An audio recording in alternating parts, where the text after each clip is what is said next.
Purdue fans had a scare this afternoon. With 8 minutes remaining, their team trailed by 4. They lead by 13, and they'll run the clock as far as they can.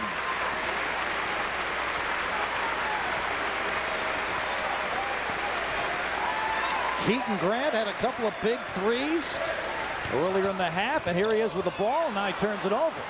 Final 10 seconds. A shot missed. Isaiah Martin's able to put it up and in, but with 4.8 left, that will do it. Purdue goes to 4-1 for the third time in the last 10 years. The final 71-60. Purdue over Indiana State. Coming up next, Weber State at Illinois right here on the Big Ten Network. And now, for Bob Ford, I'm Mike Crispino. We send you back to our Chicago studios and Dave Repson. Once again, the final, Purdue 71, Indiana State 60. Oh. Okay, Mike, so Purdue pulls out the win after trailing at the half, now 19-0 in non-conference home games under Matt Painter. 2 games down, but still 3 good ones to go here on the Big Ten Network today. We've got Weber State and Illinois coming up next. Jacksonville and Michigan State at 7 Eastern. Eastern Illinois and Iowa at 9. Let's get you out to Champaign, Brent Stover and Kenny Battle. Today, Weber State invades the House of Pain, Champaign, Urbana, that is, home of the Fighting Illini, where Brian Randall and company will try to declaw the Wildcats. It's Big Ten Hoops coming your way next.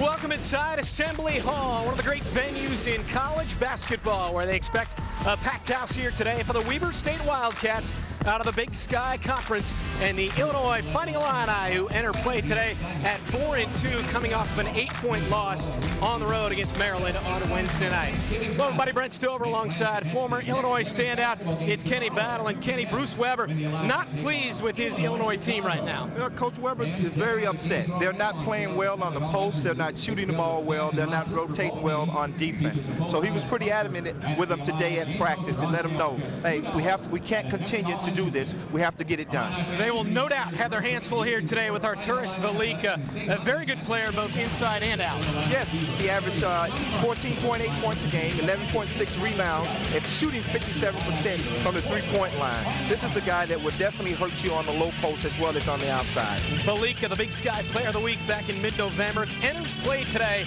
5 straight double-doubles. No doubt he will be a handful for the Illini defense here today. On the flip side, Illinois not getting it from the big three, but they are getting it from Calvin Brock and Trent Meacham right now. Yes, Calvin Brock coming off the bench the first 5 games and playing great. He's been rewarded for starting. He's averaging 9 points, 5.2 rebounds, and 1.5 steals. He's the energy, the fire, he's everything that the Illini need coming off the bench, and now he's in the starting lineup. He had 13 against Maryland the other night, 14 against Duke in the Maui Invitational. He made the all-tournament team on the islands. How about Trent Meacham? Very good player. Trent is a great player. He's a shooter, but now he's expanding his game. He's getting out on the break, finishing on the break, and he's taking the ball to the basket, which keeps the defense off guard. His coach feels like he needs to relax a little more. With that in mind, Meacham has come off the bench the last 2 games and has responded very, very well. Well, Illinois, they need a shot in the arm. They'll try to get it done today against Weber State, a team that won their conference in the regular season, won their conference tournament, and made the big dance last year. They'll try to get the upset against Illinois on the Big Ten Network.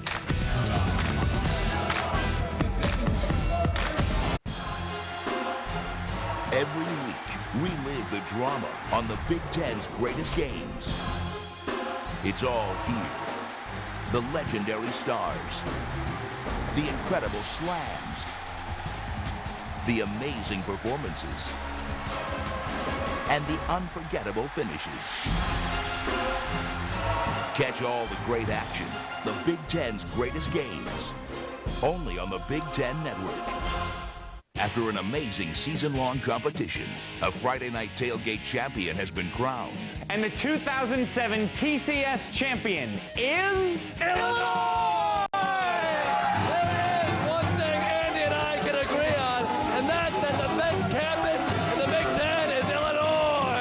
it's our people, it's our fans, it's our faculty, it's our students. It's a great university. Congratulations to the University of Illinois, the TCS champions for 2007. Assembly Hall is rocking on this Saturday afternoon. It's Weber State and the Fighting Illini of Illinois from Champaign. Brent Stover and Kenny Battle along. Glad to have you for Big Ten Hoops on the Big Ten Network, and the starting lineups here this afternoon. In the backcourt for Weber State, it's Harris and Van Brocklin. Another guard is one Pablo Silveda. He's been struggling this year. They try to get him on track here today. Up front, it's Velika and Panos. For the home team, Frazier and Brock and Alexander in the backcourt. Up front, Brian Randall and Sean Pruitt. And Kenny Randall and Pruitt both struggled mightily against Maryland. Do they have to get it going today? They definitely does, because Bryant, you know, he's the guy that does everything. He guards the best player on the opposing team. He's leading the team in rebounding, shot blocking. So he has to come ready to play and finish down on the post, on the break, and in the lane. You saw the numbers on Randy Ray, his second season at the helm in Ogden, Utah. An immediate turnaround for this program. How about Bruce Weber in his 5th year here in Champaign? His first 4 years produced 112 wins. Some of the best numbers in the history of college basketball coaching. His team so far this year off to a 4-2 start. We're set to do it from Assembly Hall. It's Illinois and Weber State out of the Big Sky Conference. Participated in the big dance a year ago, lost in the first round against UCLA, who ended up in the Final Four. Illinois has been in the big dance, of course, 8 straight years. Brock has it right side out to Alexander, the JUCO transfer. Now Chester Frazier, and he's been fighting it lately as well. Yeah, Chester's looking to get it going today. He's had last 3 games haven't been the type of game he wanted to play. Frazier against the zone, 5 to shoot now. Down the left alley, good backdoor cut, they lose it. And into the hands of Steve Panos for Weber State. Let's check out the series history. And not much there. It's the first ever meeting between these two teams. Overall, Weber State 3-10 against Big Ten Conference teams. And all 3 of those wins coming on neutral courts. Just underway from Champaign. The Wildcats at 2-3, the Fighting Illini at 4-2. Silveda wants it, missed it badly, rebound though to Des Harris. His shot won't fall. Chester Frazier chases it our way, out of bounds, and it goes in favor of the Wildcats. But Illinois is looking very sluggish early. Defense, Chester is playing aggressive defense. Near side official changed the call. They talked it over, and Illinois gets the ball instead. Low post for Pruitt, good pass for Randall, and the layup falls. 2-0 Illinois. You have great passing there with your 2 big guys. Pruitt out on the wing, Randall down on the low post. Desmond Harris, the 6'1 senior from Fort Worth, Texas, gets Weber State into their offense. This is Brody Van Brocklin. Harris against the man-to-man D, and now Silveda. Silveda, right elbow, partially blocked in the foul. Foul is on Illinois' number 23, Rodney Alexander. Rodney Alexander picks up his first and the team's first. The number 14 ranked JUCO player coming out of Redlands Community College in Oklahoma. He's been very good for this team, giving Bruce Weber good minutes in the lineup. Yeah, he got faked out. He's guarding a shooter, so he had to be prepared for the shot. But he got off his feet, and Silveda was able to get the foul. Silveda gets them both. One Pablo Silveda, a 67% foul shooter, and a 3-point specialist.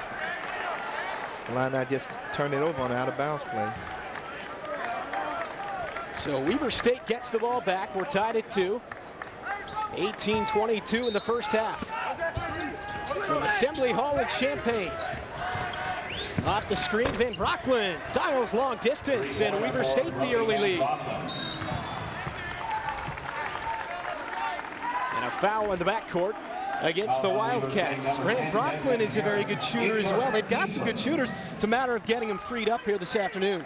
They got the pick up top, the double screen. The guys on the Illini didn't fight through it, and he's got a wide open shot.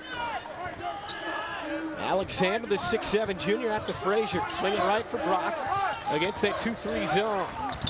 Good pass for Pruitt. The dunk wouldn't fall, but the foul.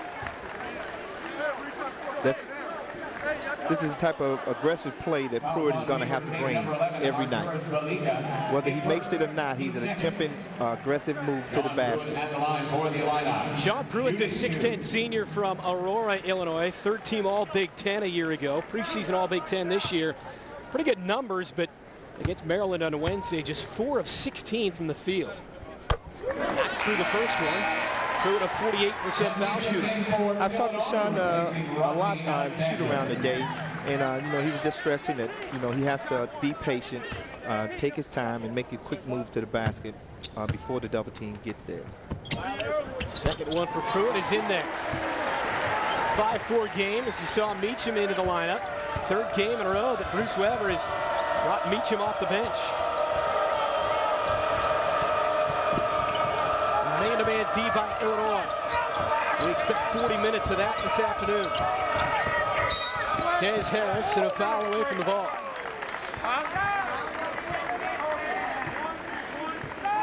Foul is on Weber State's number 11, Arturas Velika. Arturas Velika picks up his second.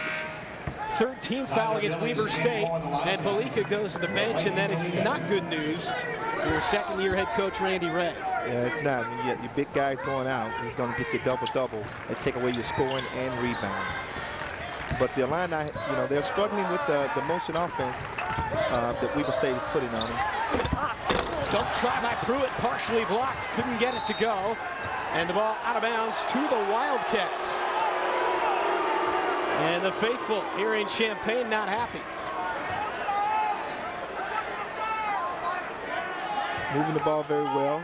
Pruitt on the baseline. That's a shot he has to have. He has to get 3 points there. Des Harris brings it across for Weber State. Chance to add to their 1-point lead. Slow start again here today for Illinois. Billings dials long distance. Not there. Cleared by Calvin Brock.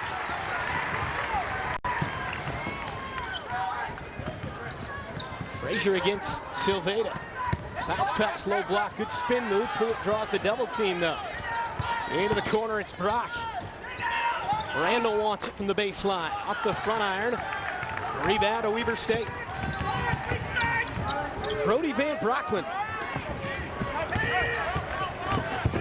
Billings had it stripped away. 2 players on the deck. Panos gets it. Layup wouldn't go. Illinois back the other way.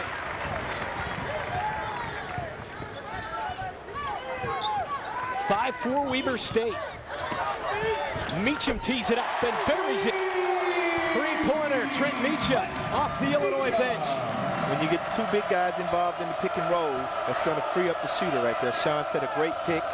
The guard wasn't able to get under the pick, and Trent freed up for this open 3-point shot. 7-5, Fighting Illini. Billings for 3. Too strong. Cleared by Brock again.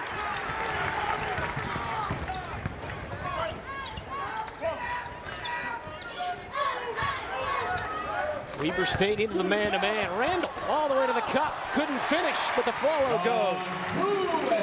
Sean Pruitt for 2. Randall made a strong drive to the basket.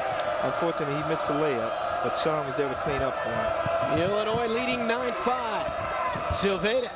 Good look to Steve Panos, but it's out of bounds. Timeout on the floor from Assembly Hall.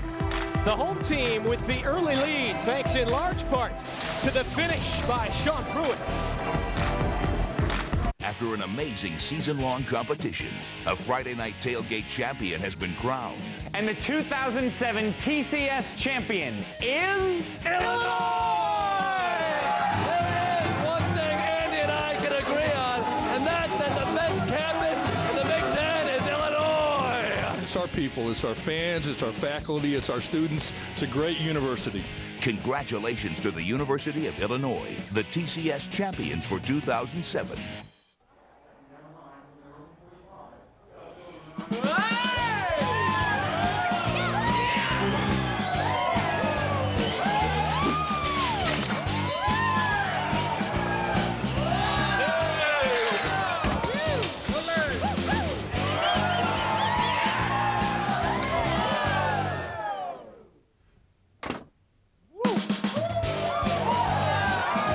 Buffalo Wild Wings. Have you ever wanted to develop your artistic abilities? If so, you may already have the interest and desire needed to become a serious art student. To find out, simply call toll-free, and Art Instruction Schools will send you this enjoyable art test. Since 1914, we've helped thousands of aspiring artists become more skilled, more confident, and more creative in their art. Call today for your free art test. We'll help you become a better artist. Call 1-800-456-4477. This is a medical alert. Did you or a loved one take the drug Baycol, which was removed from the market in 2001 by the drug company Bayer? Were you later diagnosed with rhabdomyolysis, kidney failure, muscle-related problems, or other severe complications? Were you hospitalized as a result? Did your doctor take you off Baycol due to complications? If so, you may be entitled to money damages. Settlements are being paid now. Call 800-305-1347 for a free case evaluation. 800-305-1347 now. 15:42 to go before halftime. Illinois, the early 9-5 lead on Weber State. We'll stick around for more Big Ten action as Drew Neitzel, Raymar Morgan, and the Spartans play host to Jacksonville. Coming up after this game, right here on the Big Ten Network. Sean Pruitt, a hot start for Illinois. They needed that from him, but moments ago in the timeout, Pruitt leaving the floor. We'll try to get an update on that. As we continue on, Illinois facing a three-quarters court pressure. No problem breaking it. 50% for Illinois, 16.7 for Weber State. Now the Wildcats drop into that zone. Cross-court pass near side, Meacham already with a 3 in this game. Back to Brock and now Frazier.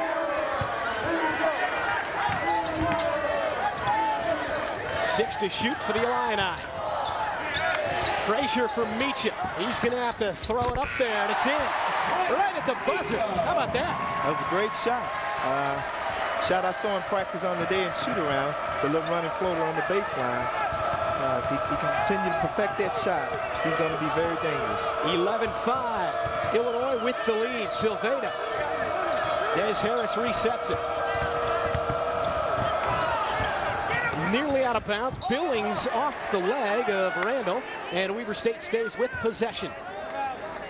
As we check out Meacham at the end of the shot clock moments ago. Meacham gets the ball with 3 seconds on the clock. Little running floater right over the top of the backboard into the net. Silveda against Brock with 7 to shoot. Fadeaway, too strong. Rebound, Frazier. Juan Pablo Silveda's struggles continue for the Wildcats. Randall, spin move on the low block, out of bounds. Illinois stays with the basketball with under 14.5 to go first half. 11-5 Illini and Illinois. And Bruce Weber on a 9-0 run. Davian Davis in for the Wildcats.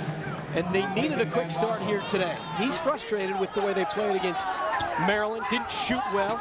He's just not happy with his mix offensively right now. No, they've been in a little fold, as you know, coaches like to say that, you know, my team, that they're just not playing the way they're capable of playing. They're not getting the job done offensively as well as defense. Meacham from NBA range.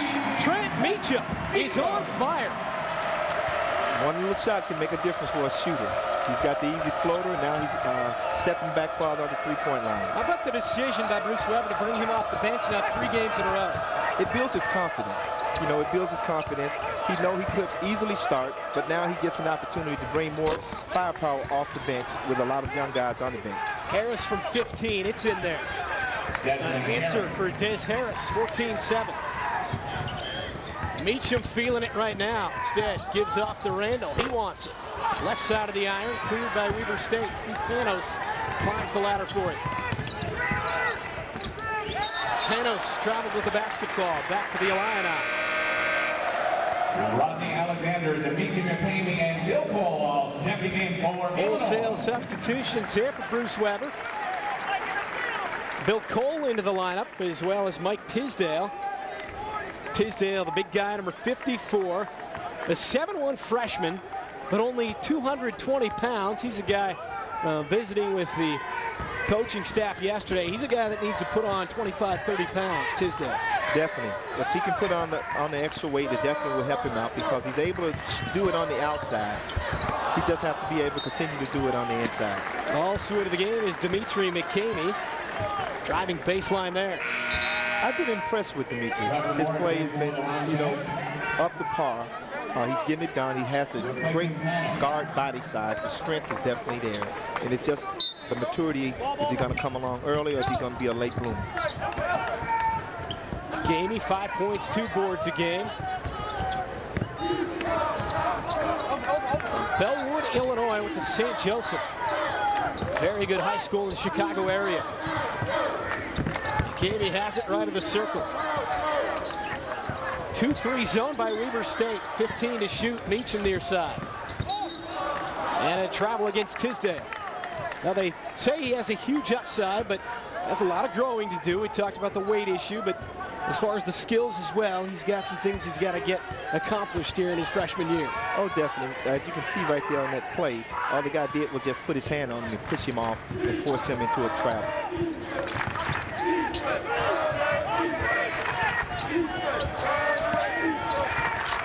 Davian Davis into the game for Weber State. He's got it. Flashing out is Tisdale. Well, Coach Weber have the guys picking up the pressure out on the court, double teaming the ball. Harris, nice drive. 2 shots wouldn't fall, and Illinois gets it back. Here comes Meacham.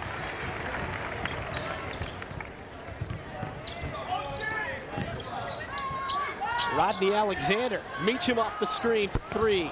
Off the heel of the iron. Harris has his pocket picked.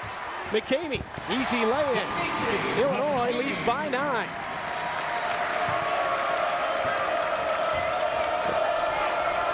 You talked about McCamey, the freshman, 6'3", does a little bit of everything.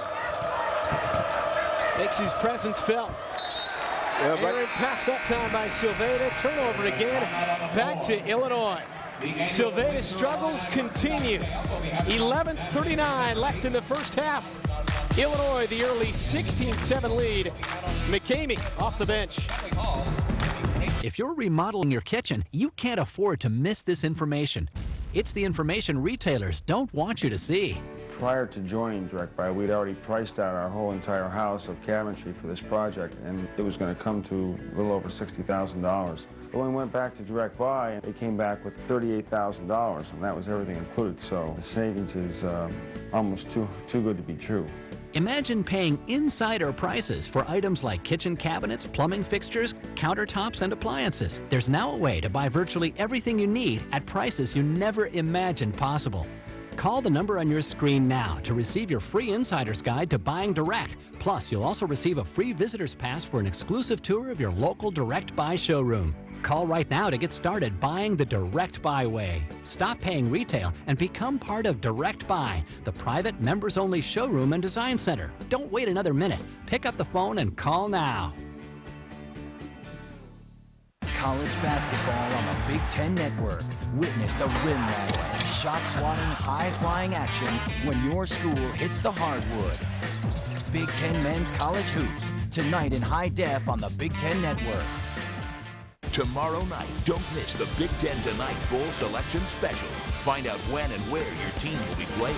Plus, Howard Griffith and Jerry DiNardo break down every Big Ten matchup. Tomorrow night, only on the Big Ten Network.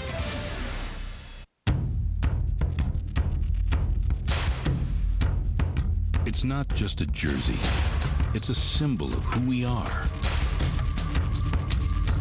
A community of coaches, student athletes, and fans. Bound together by a code of conduct.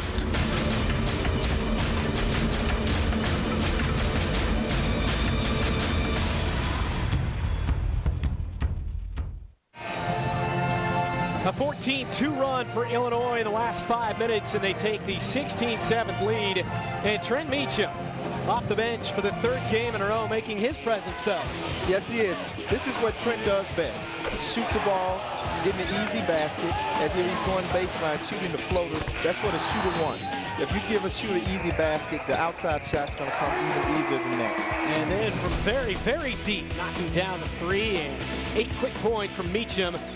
for Illinois. And we mentioned coming off the bench, he seems more relaxed, and that was the intent of Bruce Weber. Yep, Coach Weber just wanted him to, relax and calm down a little bit. And he's showing it now. He's calmed down. He's been aggressive. He's taking what the defense gives him, and he's taking advantage of it. Silveda trying to answer, and he does it. A silencer for Juan Pablo Silveda. And the steal for Kellen McCoy just into the game. A true point guard for this Weber State team. Stands just 5'6". Looks more like he's 5'5", and head coach Randy Ray, who's not very tall at all, I would say 5'6", 5'7", says he likes having McCoy, not just because he's spirited on the floor, but finally as a guy he can actually look down to a little bit. Yeah, and they said the guy can dunk. Wow. I want to see it. I'd like to see if you could still dunk. I was doing my research. I'd forgotten you were in the 1990 NBA Slam Dunk Contest. Yeah, that was a great contest, that event in Miami. Had some great big-name players in it. Kenny Skywalker, was he the winner? Yes, he was. Kenny Skywalker won it. Silveda gets free again. Left it short. Rebound into the hands of Meacham. Illinois by 9 with the ball almost midway through the first half. They swing it left for McCamey. Pruitt turns on his man. Good pass all alone for the bucket is Bill Cole, the 6'9" freshman from Peoria. And a good look that time. Yes, Sean showed a lot of patience with the ball. He forced the double team to come from the weak side, and Cole's standing there by itself. Damian Davis tees it up, but shot it too strong. McCamey. It's Meacham again. Yes, sir. Trent Meacham for 3. Trent is feeling it. You can't leave a shooter open, especially when he's hot. 11 in the game for Trent Meacham. Came in averaging 8. Illinois by 14. Silveda thought about the 3. Pass deflected. McCamey back the other way. 2-on-1. McCamey to the cup. Pass it blocked by Silveda. McCoy trying to break his man down.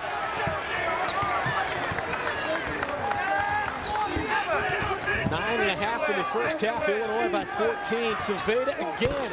Got it. Juan Pablo Silveda. He's gotten off to a slow start this season, but not here today. They're spreading Illini out, and Illini defense is not talking on the screen coming across the baseline, and they're running Silveda from one side to the other side and freeing him up for the open shot. So a timeout on the floor, 24-13 Illinois. We're just under 9.5 to go here in the first half. Finally, Illinois is here at home in the friendly confines of Assembly Hall. They've had 5 games in 19 days on the road. 8,870 miles round trip between Champaign and Hawaii. Then went to College Park this past Wednesday night, 1,300 miles. That's over 10,000 miles logged. 3 wins and 2 losses on that road trip. Bruce Weber, we've talked often about it here in the first 10 minutes of this game. Really not pleased with the play of his team, but then again, this has been a tough stretch. They've got to be happy to be back here at home today. Oh, definitely. He's happy. You're always happy to come back home, to the confine of home, because you have the crowd here that's going to greet you and know what you have been dealing with out on the road. Illinois finished 3rd in the Maui Invitational. Their only loss, a 13-point setback to Duke. Then came home after a 3rd-place game win over Oklahoma State. Came back to the mainland. An alley-oop dunk to Mike Davis. I was going to say came back to the mainland and went out east to take on Maryland and lost by 8. Well, Davis is definitely a high flyer. He goes up and get it. And Brockman tries to answer, but it's rejected out of bounds. Illinois has opened up a 13-point advantage. How about the pass from Meacham? Meacham throw it, David go gets it. One of the greatest plays in basketball is the backdoor lob, especially when it's done right. Mike Davis, 6'9" freshman, Alexandria, Virginia, but a dunk by Damian Davis at the other end. How about the answer for Davis? He brought it. Power dunk on the baseline, right in the face. A little pressure by Weber State, they back out of it. 8.5 before the break. Meacham is feeling it. that time, and a follow by Davis. Well, right now they're playing whatever you can do, I can do better. Mike Davis. And now a technical foul called against who? I believe Mike picked up the tee. A little bit too much talking after that dunk. Yeah, the official did a great. Here we are with the lob tip dunk by Davis, one-hander, and he's still going up when he dunks it down, going down. And then a little bit of jaw jacking as he goes to the other end. There it is. The officials didn't like it. And Bruce Weber is not happy, but this time he's angry at Davis the going officials. baseline. Right over Davis. It's been the Davis and Davis show. I was going to say Weber wasn't yelling at Mike Davis, he was yelling at the officials. Well, the reason is Davis wasn't taunting or anything. He was just firing up his teammates, and the official thought he was being disrespectful to the Weber State player. So the technical free throw for Brody Van Brockland makes it a 28-17 game, and Davis to the bench. So he gets into the game just barely long enough to put together a couple of highlight reel plays, and now he's right back over there sitting beside his head coach. And Brockland off the screen. Needs some help. And a travel against Van Brockland.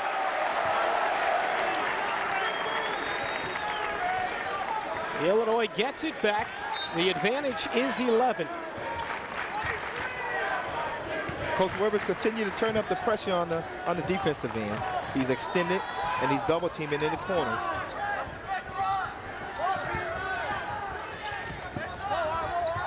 Illinois against that 2-3 zone to the baseline. Pruitt.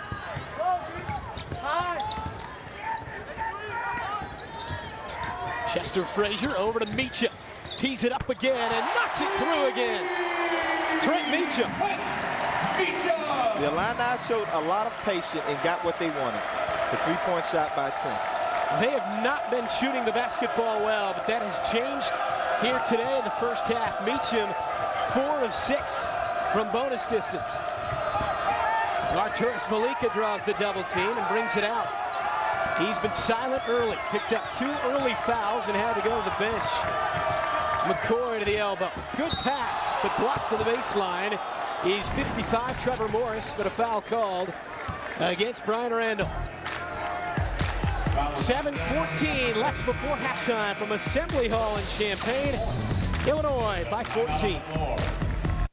When you put up a fathead, you're making a statement too big for words. A statement like this.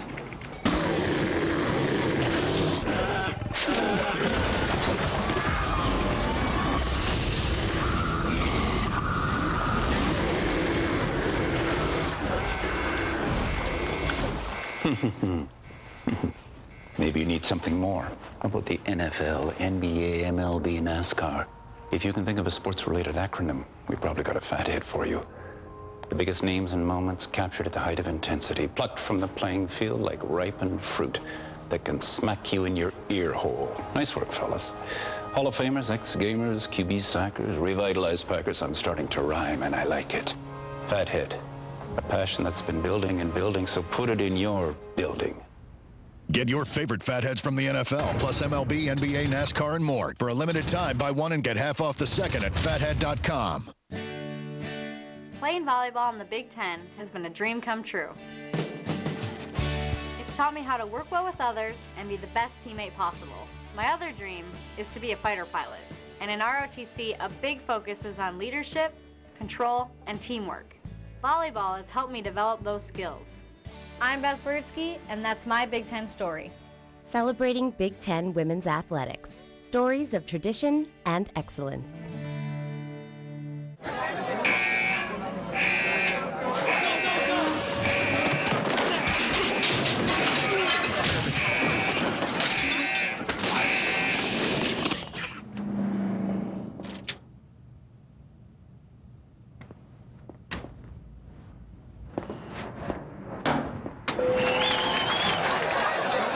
Buffalo Wild Wings. You have to be here.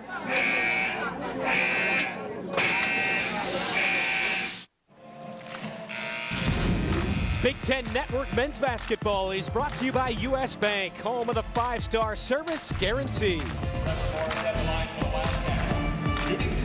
Welcome back to Assembly Hall. Brent Stover, Kenny Battle, Illinois by 14 with just over 7 minutes before halftime. And Trevor Morris at the free throw line for Weber State out of the Big Sky Conference. The defending champs in that league. Played in the NCAA tournament last year. Lost in the first round 70-42 to UCLA. Who eventually ended up in the Final Four.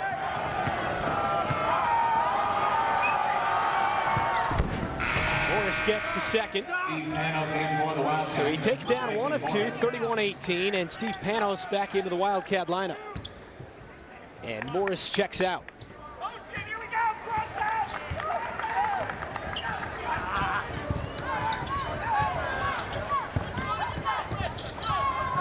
Chester Frazier, good pass, all alone, Meacham.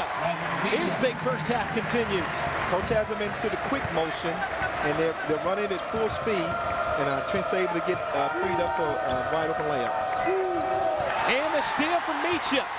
And again, nothing but space in front of him, the finger roll, and Meacham having a great time out there. Well, Coach told him relax. A lot of relaxation is good for you. So he's relaxed, he's calm, and he's getting the job done. Coach says he's a sensitive kid, really cares, sometimes cares a little bit too much. That can also be a positive thing, and we're seeing it here today. Panos walked. Turnover back to Illinois. Meacham with 18 already. Still with 6.5 left before halftime. He averages 8 per game coming in. Here it is. Look foul on the elbow. Frustration. He's definitely frustrated. When you can't get what you want on the offensive end, you pick up the easy fouls or the turnovers. Meacham 4 of 8. 18 points already. The season high here today. Foul away from the basketball. Foul on the Wildcat number 45, Juan Pablo Silveda. And that one against Juan Pablo Silveda, his first.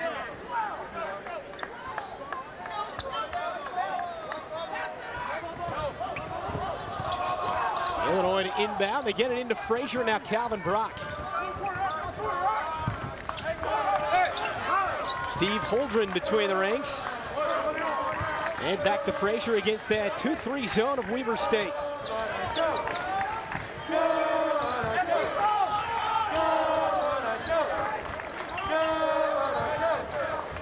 .13 to shoot. Illinois being very patient. Cross-court pass Frazier. Holdren turned down the three. Instead to Brock on the baseline. He's fouled and he gets bailed out with just 6 ticks on the shot clock. Yeah, that was a foul that they shouldn't have given. You know, Weber State gets the ball back because Brock didn't know how many times was on the clock. Juan Pablo Silveda picks up his second personal. And they outlet it to Frazier. Illinois resets things. Under 6 to play here in the first half. They lead by 17 against the Weber State Wildcats out of the Big Sky.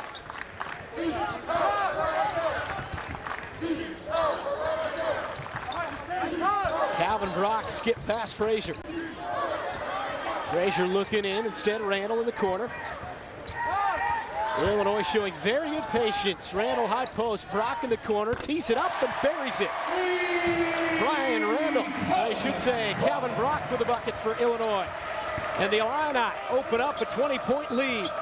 Well, they're becoming very patient with the ball, and they're getting the shots they want. They're forcing Weber State into doing defense lapsing and able to score on the outside with the open shot. Weber State looking for an answer. It's Panos. Panos puts it on the floor for Van Brocklin.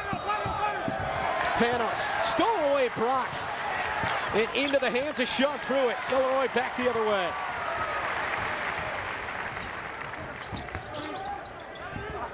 Good lob feed, but it's knocked away. Good defense that time by Arturas Velika.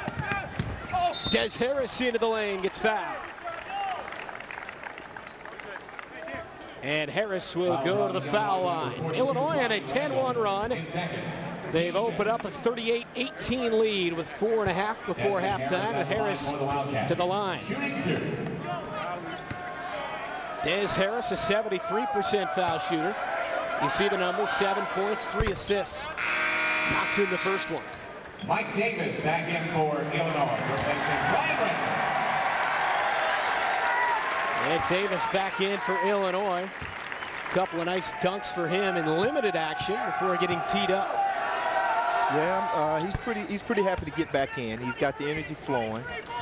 Know that it was a technical that he shouldn't have picked up. So he's going to be out and fired up. He hasn't forgotten that Davis from Weber State dunked on him.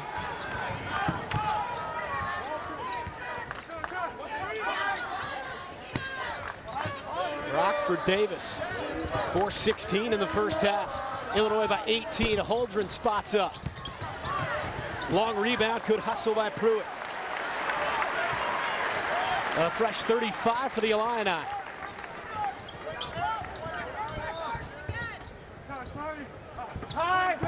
Chester Frazier looking in instead for Holdren. They swing it, Brock. He spots up and nails it. Calvin Brock has cut fire.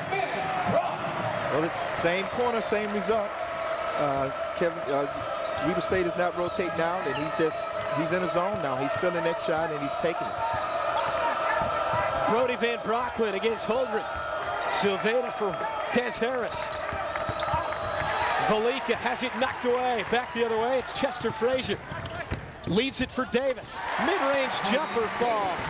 And Illinois has opened up a 23-point lead on the Weber State Wildcats. A 30-second timeout. 3:22 to go before halftime, and we check it out again. Brock feeling it. Yeah, Calvin, he's going to the second. You have Davis coming out on the break. Pull-up jump shot in the lane. Great shot. Any farther, he'd have picked up another charge rather. Well, Mike Davis hasn't played much in this game, but when he's been in there, he's been very good. Well, they call this the House of Pain, and with good reason. Illinois, 108 wins, 7 losses. That's a .939 winning percentage since 2000. Pretty good company. Gonzaga at the top in Illinois. Wisconsin, Kansas, Michigan State there among the best. And under Bruce Weber, this team 57-5 here in Champaign. Weber, no doubt, has put his stamp on this program and followed up a very good coach in Bill Self. Yes, he did. Very big shoes to fill when he got here. Yes, he came in, stepped in them, wore them well, and now he's in his own shoes. Harris for Silveda. One more over to Panos. Spins off. Tisdale has it. Chester Frazier steams the other way. Under 3 to play in the first half. Illinois by 23. Good lob for Brock. Couldn't finish. Panos clears it for the Wildcats. Yeah, Kevin got a little too far under the basket for that one. Valik is too strong. Frazier skies for the rebound.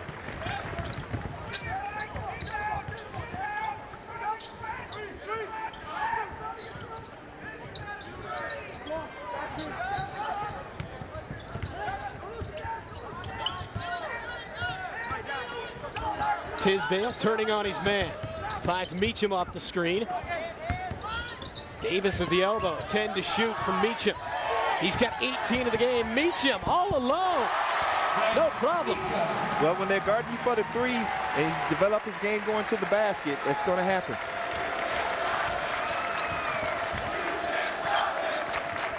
Under 2.5. Biggest lead of the game for the Fighting Illini. It's 45-20. Panos backing down. Guarded shot. Frazier tracks it down. And into the hands of Brock. Good hustle by Chester Frazier. Not the most talented guy, but you love his effort. Oh, his effort. He's definitely playing hard. Every game he's going to give you everything you want. And, you know, his hustle play, that's not going to show up on the scoreboard. How about the hook shot by Mike Tisdale, the freshman? 7-1 Mike Tisdale goes straight to the baseline and flings up a pretty looking hook shot. But before that, it was Meacham on the drive. He set him up for the shot. The guy hedged a little bit, and Trent kept going with the dribble all the way to the basket. And you like this out of a big guy. Hey, you want your seven-foot guy to be able to do that. If he's able to do that, that's one of the hardest shot to block in the game of basketball.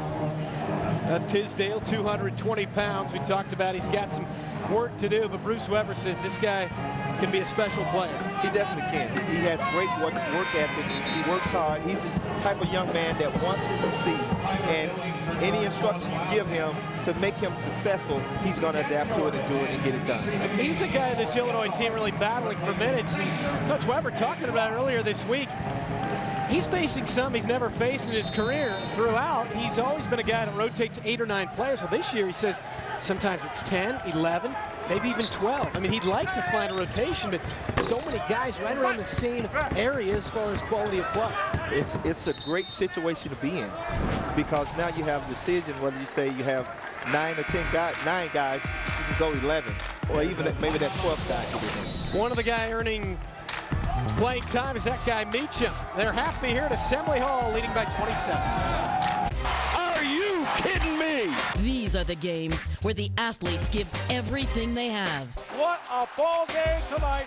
And leave it all on the floor, night in and night out. She is the highlight reel all by herself. All by herself. Don't miss any of the excitement. What can you say? Or the unbelievable action of Big Ten women's basketball. See it all, only on the Big Ten Network. Every week, relive the drama on the Big Ten's greatest games. It's all here. The legendary stars, the incredible slams, the amazing performances, and the unforgettable finishes. Catch all the great action, the Big Ten's greatest games, only on the Big Ten Network.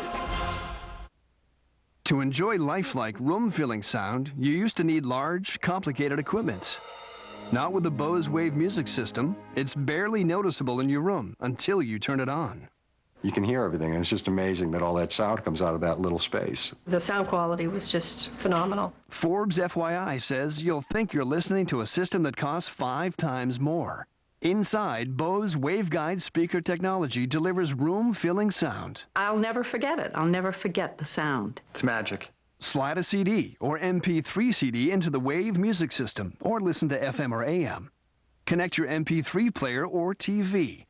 Order the Wave music system with the optional multi-CD changer today and save $50.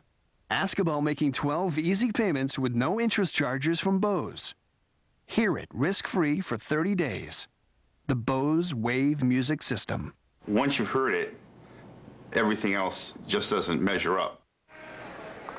67 seconds to go, first half here in Champaign. The home team with a 27-point lead. And if you haven't gotten into basketball today, then stay tuned to the Big Ten Network.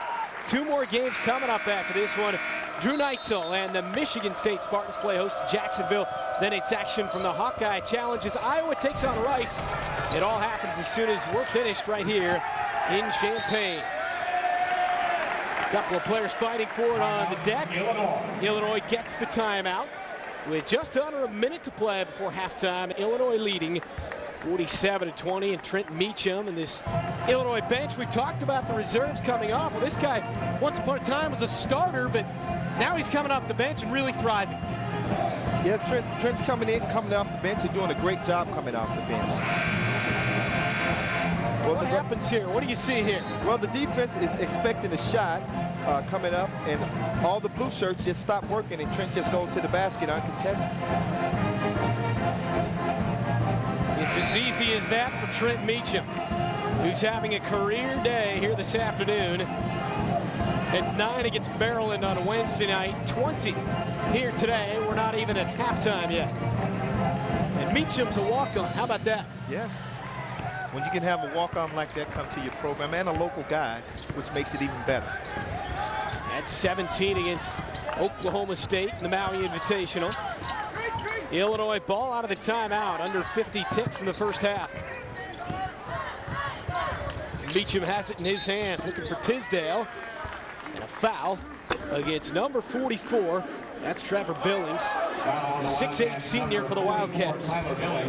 It's his first personal, 16 fouls against Weber State, one more, and Illinois will be in the bonus. Randy Ray will have an interesting talk with his group at halftime. They come in 2-3 after a 20-point loss at the hands of Utah on Wednesday night. Kind of an inconsistent start for his team. Opened up with a nice win against Utah State. A couple of tough losses in there. The scheduling has not been easy for his squad. They've just really been fighting an uphill battle in the early part of the season. Yeah, the travel can play a large part of it. When you're traveling all over the country, guys aren't getting in different hotels, different nights, and you're really not getting that home-cooked meal. You're eating out on the road. And a veteran team can adapt to that team. A young team sometimes struggle with it. They beat Utah State and lost to Cal State San Bernardino, lost to Youngstown State, beat Cal State Bakersfield, and then that 20-point loss to Utah the other night. Malika for Harris with 25 seconds left. 5 seconds between game and shot clock. Harris against Davis with 12 to shoot behind the back. Harris all the way in for the finger roll. Desmond Harris. Final shot for Illinois. They lead 47-22. Jeff Jordan into the game. Jordan off to McCamey. Partially blocked. Tisdale gets it and left it short right at the buzzer. We have reached halftime here at Assembly Hall in Champaign. And Trent Meacham with 20 points in the first 20 minutes. And his team with a comfortable lead at the break. It's 47 for Illinois and 22 for Arturas Malika and Weber State. Mike Davis, a big first half for the home team. Back with our halftime after this. To the happy children of the future, those of the past send greetings. Having sat in the classrooms where brilliant minds once shared their ideas. Having been inspired by the talented athletes that once played on these fields. Knowing of the great leaders whose examples I plan to follow. And having learned of the world-changing contributions of so many here. I realize now that it's so much more than greetings they have given us. Our great past leads to your great future. College basketball on the Big Ten Network. The quest to be the conference's best continues when the brightest stars in the Big Ten showcase their skills. Witness the rim rattling, shot swatting, high-flying action. All the athletic ability. As your school hits the hardwood all season long. How about that? Big Ten men's college hoops in high def on the Big Ten. Have you ever wanted to develop your artistic abilities? If so, you may already have the interest and desire needed to become a serious art student. To find out, simply call toll-free, and Art Instruction Schools will send you this enjoyable art test. There's no cost or obligation. Take the test at home in your spare time and mail it to us when you're done. Our experts will review and score your test. Since 1914, we've helped thousands of aspiring artists become more skilled, more confident, and more creative in their art. Whether you're interested in realism or fantasy, figure drawing or cartooning, you can pursue your vision under the expert guidance of our talented instructors. Call today for your free art test. We'll help you become a better artist. Call 1-800-456-4477.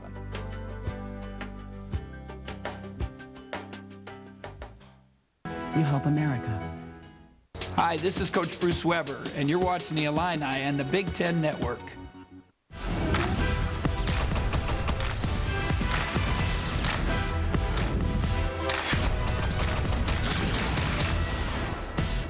Welcome into our Big Ten Network studios. Illinois by 25 at the half over Weber State. Dave Revson alongside Gene Cady and Jim Jackson. And thoughts on an impressive first half for the Fighting Illini?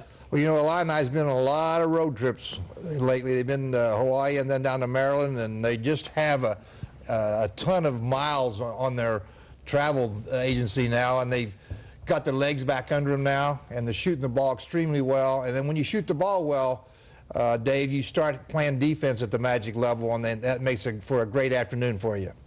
Well, for me, I think it's, 2 words, Trent Meacham. playing extremely well, a former starter, accepted his role to say, listen, have an opportunity to still contribute to this team in a different way by coming off the bench. And sometimes, if you get your mindset right, you understand that coming off the bench can be a blessing because you can become the go-to man on the second team. Yeah, it's Meacham 20, Weber State 22 at this point. He's only down 2 at the half, so we'll see if he can make a comeback in the second half. Illini comfortably on top by 25 points at the break. Let's check out some other Big Ten action from earlier today. We take you to the barn for Cal Riverside against Minnesota. Jamal Abu-Shamala getting going here for the Gophers, hitting the three-pointer. He had 11, one of 5 Minnesota players in double figures in this game. Now late in the first half, it's Damian Johnson. Gophers hit 13 three-pointers in this game. Second half now, and more of the same. Check out Johnson. Defensive wizardry. Oh, how dare you on Aaron Scott. 12.7 rebounds, 3 blocks, 3 steals. They win it by 37, 75 to 38 for Tubby Smith's team, and that the second fewest points that Minnesota has given up since 1981. So, look, we talked about this in the tip-off show today. Defense is going to be the story for Minnesota, and we certainly saw it today here, Gene. Well, they get great pressure on the ball. They practice it. They talk a lot about deflections in practice. They work on that, and what they've worked on now is really being executed in the games, and it's just a tremendous job on defense. There's nothing more you can say about it. When you have the best game on defense since 1981, it's a tremendous job. So Tubby's always been great at defense, and nothing's changed here. Well, I want to keep that same thing. Defensively, Minnesota played extremely well, and what you have to take in consideration, when you pressure the guards out front, it makes it tough to get the big men the ball. But at the same time, let's take a look at Johnson's block. He could have easily given up on the play, being that they're up 20 or 30 points. But again, Tubby emphasizes play all the way through until the game is over with. That sends a message, and I think the guys at Minnesota are getting that message now, that you play all the way through, give yourself a chance to win, and that's important. The Gophers got 14 steals in that one. They've been averaging about 10 steals a game, which is a really impressive number. So Minnesota now 4-1. Another team trying to get to 4-1, the Purdue Boilermakers, as we check out a couple highlights from their game with Indiana State, and they were lowlights for the Boilers in the first half. Isaiah Martin, alley-oop. Indiana State at the half by 2, but second half Purdue comes alive. Keaton Grant, one of 5 Boilers in double figures off the nice feed there from Marcus Green, and Purdue wins this one by the final of 71 to 60. A couple other scores. Northwestern gets 18 from Jason Okresic. They forced 32 turnovers. They beat Savannah State by 10, and Penn State having all kinds of problems on the road with St. Joe's at 75-57 with about 2 minutes to go in that game. Some big news regarding the Michigan coaching search. We'll tell you all about it, whether Les Miles is headed to Ann Arbor next.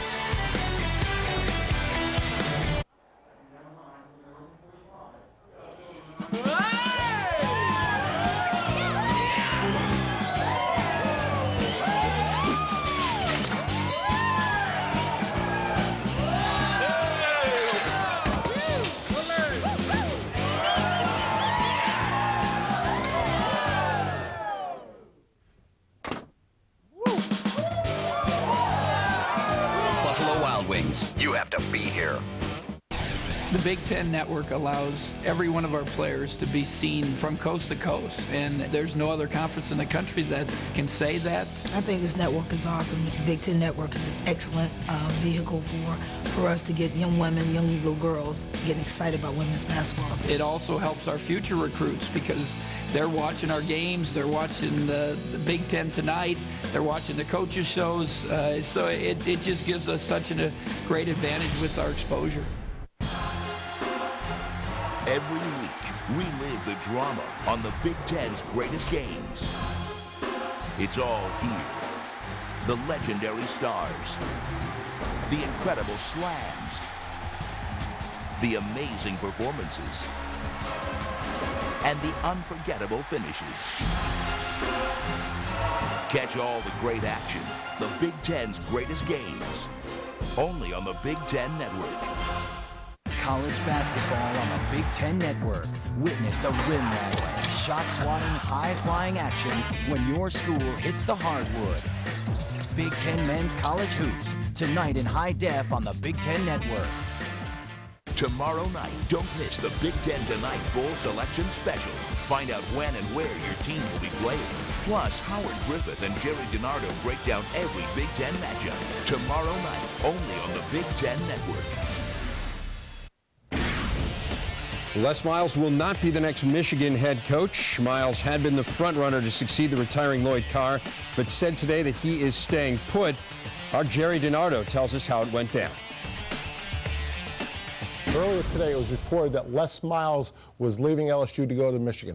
That didn't happen for two reasons. The first reason, Bill Martin, the athletic director at Michigan, stayed true to his word. He asked permission to speak to Les Miles, but he made it clear he would not talk to Les until after their championship game tonight against Tennessee. So there's been no conversation between Michigan and Les Miles. The second reason is that LSU offered Les Miles 3 different contracts. The best contract was the one that was offered to him if he would sign it prior to tonight's game or agree to it prior to tonight's game. The other 2 contracts were depending on whether LSU won the game tonight or lost the game tonight.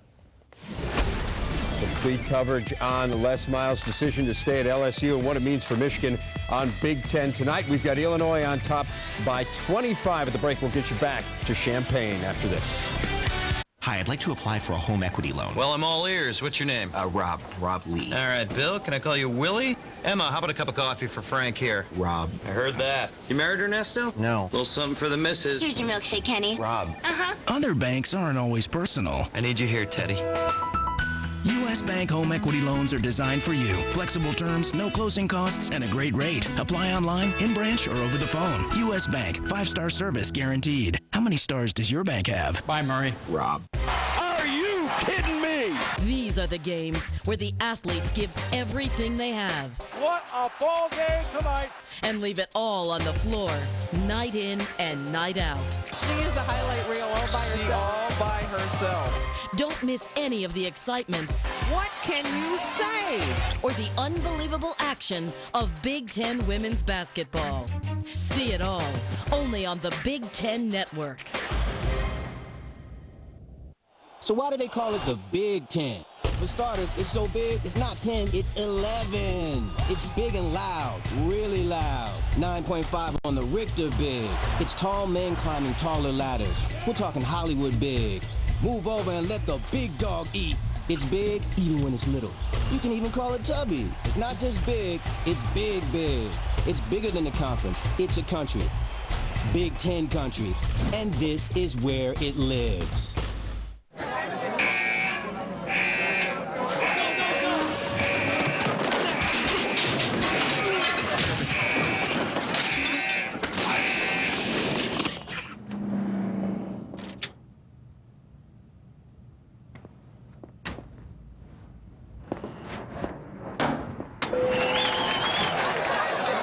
Buffalo Wild Wings. You have to be here.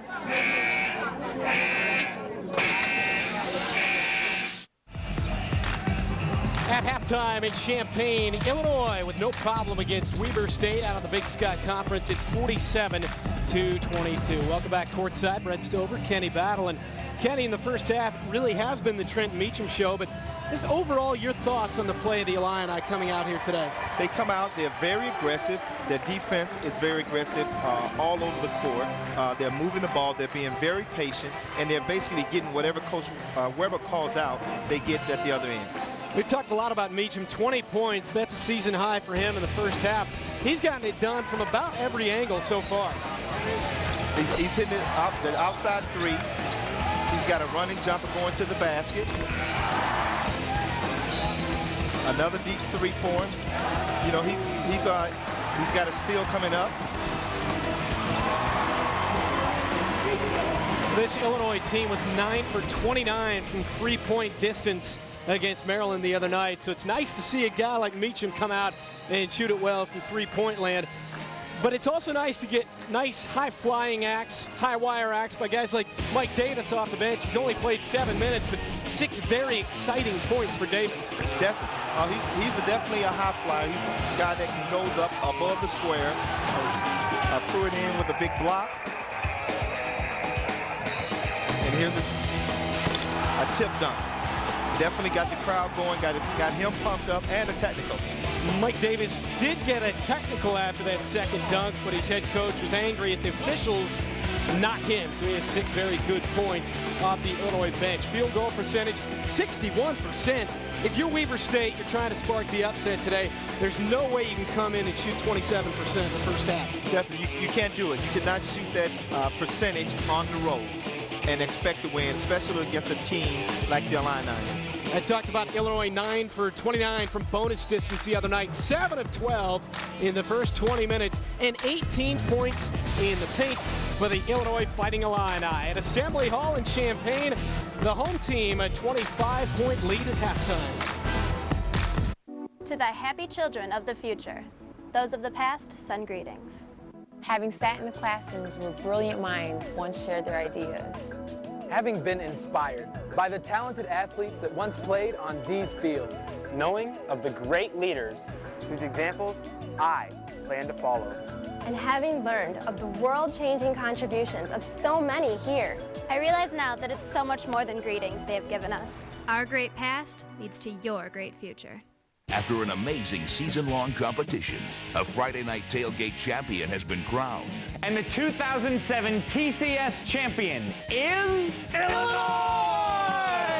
There is one thing Andy and I can agree on, and that's that the best campus in the Big Ten is Illinois! It's our people, it's our fans, it's our faculty, it's our students. It's a great university.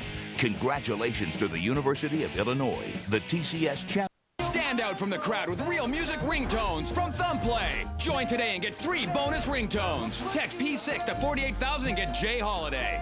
Text P7 for 50 cents featuring Justin Timberlake. Thumbplay has over 16,000 ringtones to choose from. Text P8 to 48,000 and get Rihanna right now. Text now or go to thumbplay.com. Be one of the first 1,000 responders and get a 4th bonus ringtone. Thumbplay has the best tones, games, wallpaper, and video for just $9.99 a month. Standard messaging charges may apply. Get Thumbplay today.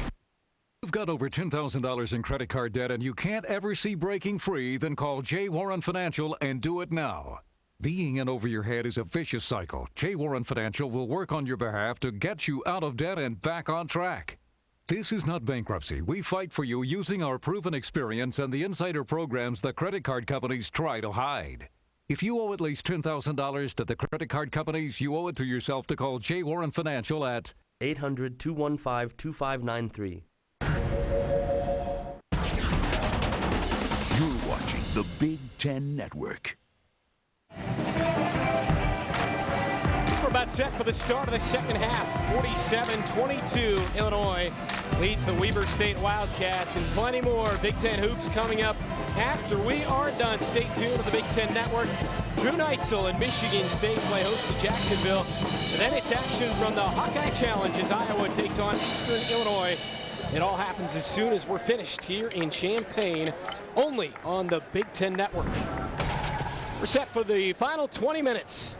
Brett Stover and Kenny battle with Illinois in their home orange uniforms, and Weber State dressed in purple, trimmed in black, and they get the first possession of the second half. It's in the hands of Des Harris. And Kenny, if you're Weber State, what must you get done here in the second half? A win at this point is all but out of the question. Yeah, they definitely have to take care of the ball. They came out right now with a quick turnover.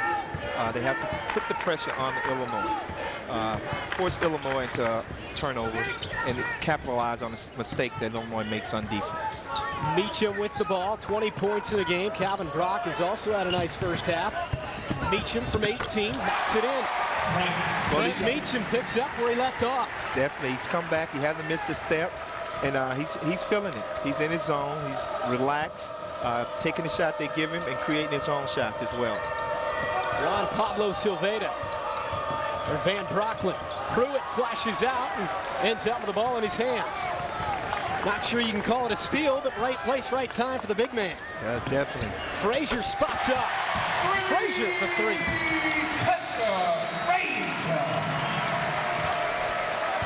It's a 30-point Fighting Illini advantage.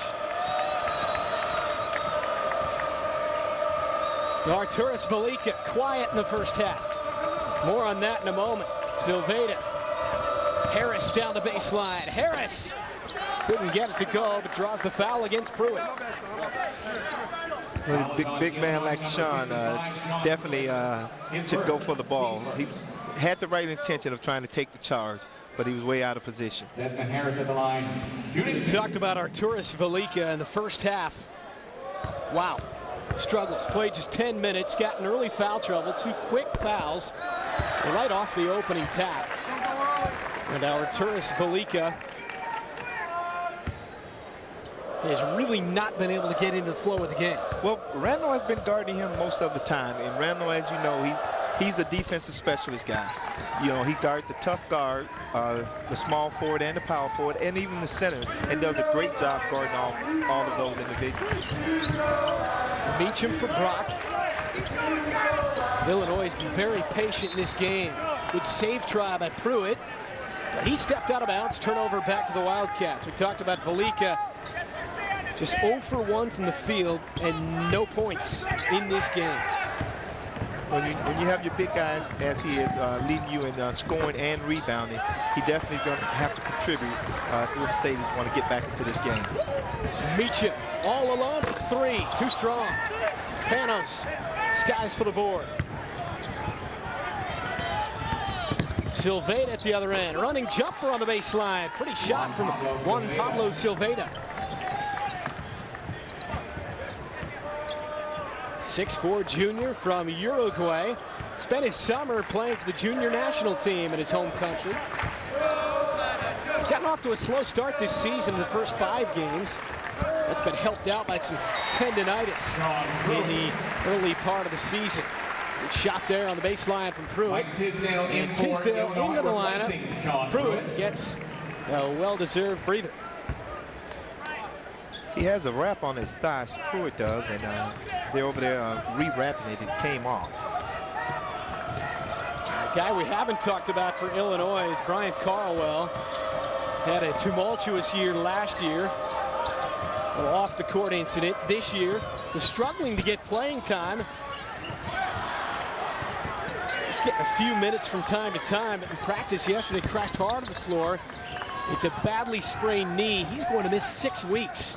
Yeah, that's going to put him back behind further than he were after the accident. Because after the accident, he gained 40 to 50 pounds, wasn't able to run, and now he's going to be down for 6 to 8 more weeks. And it's going to put a lot of pressure on his body to get back into condition and playing shape. He was already struggling because a couple of guys had passed him. A couple of big men on the Illinois depth chart already struggling to get minutes.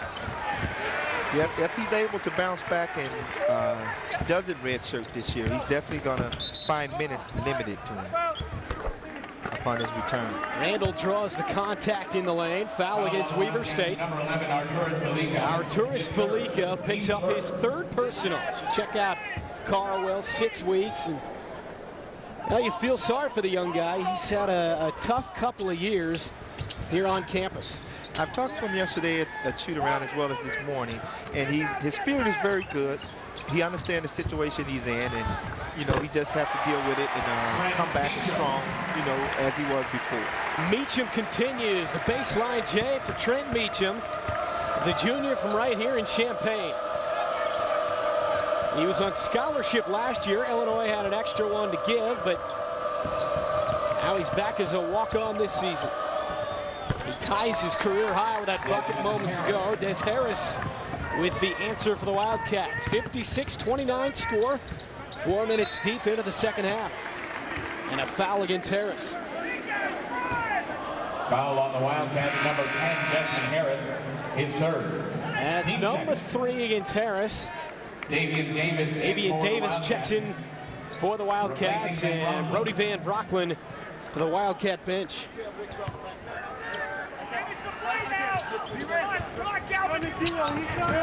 Man-to-man D by Weber State. Great feed in the finish from Tisdale. Great play there.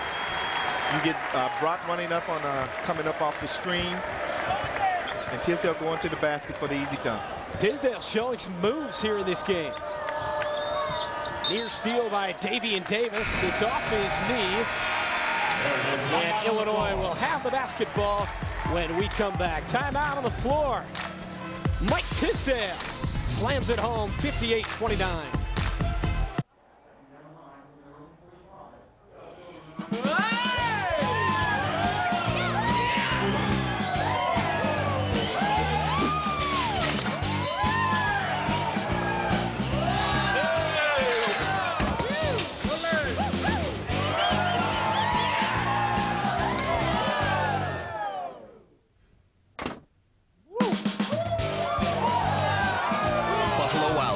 You have to be here.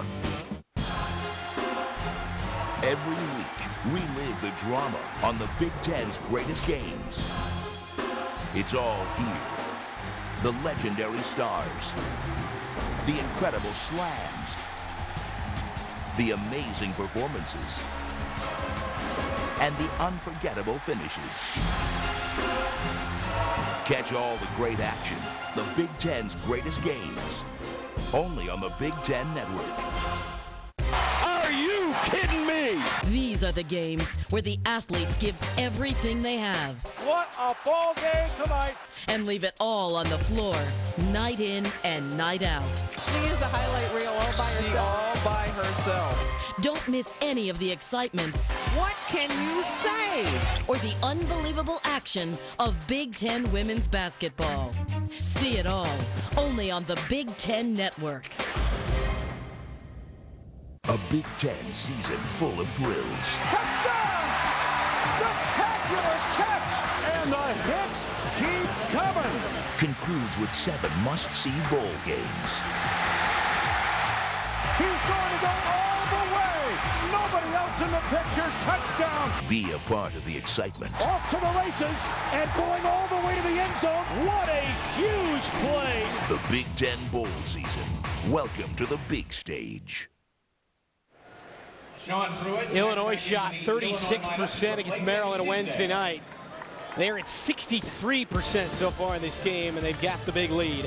It's the show for all Big Ten fans, featuring highlights, analysis, interviews, and much more. Big Ten tonight, 11 Eastern, right here on the Big Ten Network.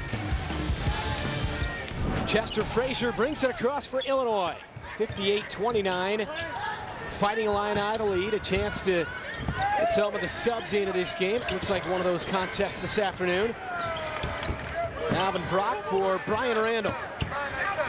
Out to Meacham. Into the lane, hangs and hits the shot. Meacham pulling them all out today. He's got all his tricks working. A career high 26 for Trent Meacham. He had 8 threes in a game last year, but he's outdone himself this afternoon. Juan Pablo Silveda gets tripped by Calvin Brock with 15 minutes even left in the second half. Calvin Brock is first, team second. Brock checks out of the lineup, and Rodney Alexander back in for the Illini. Alexander, a very athletic player. I talked about it earlier, the number 14 ranked JUCO player coming out this past season, and Bruce Weber likes the minutes he's gotten from him so far. Yes, the minutes Rodney's got, he's proven that he can play at this level and that he can get the job done when he's out on the floor.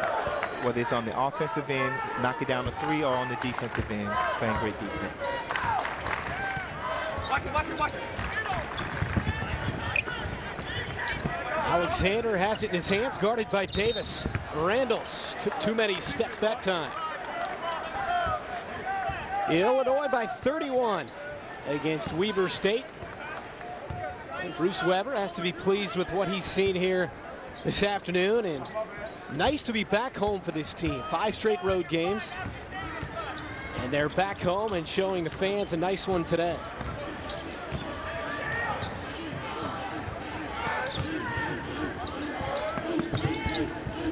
Davian Davis off the screen. Out front, Felica. He has struggled this afternoon to get his shot. Des Harris against Meacham with 10 to shoot. Leaves it for Panos, and he left it short. Pruitt has it. Frazier steams the other way. Meacham, three-pointer. Not there. Meacham gets it back, though, and brings it back out.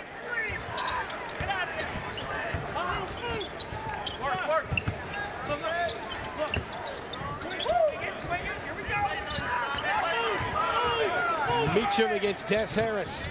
Randall off the screen, drives all the way to the cup. Too strong. Pruitt the rebound. Pruitt goes up for the follow, and this one out of bounds.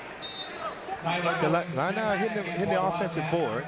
They just got 2 offensive rebounds in a row, one by Pruitt and one by Meacham. Tyler Billings back in. Pruitt goes to the bench for Illinois, and Mike Tisdale back on for the Illini.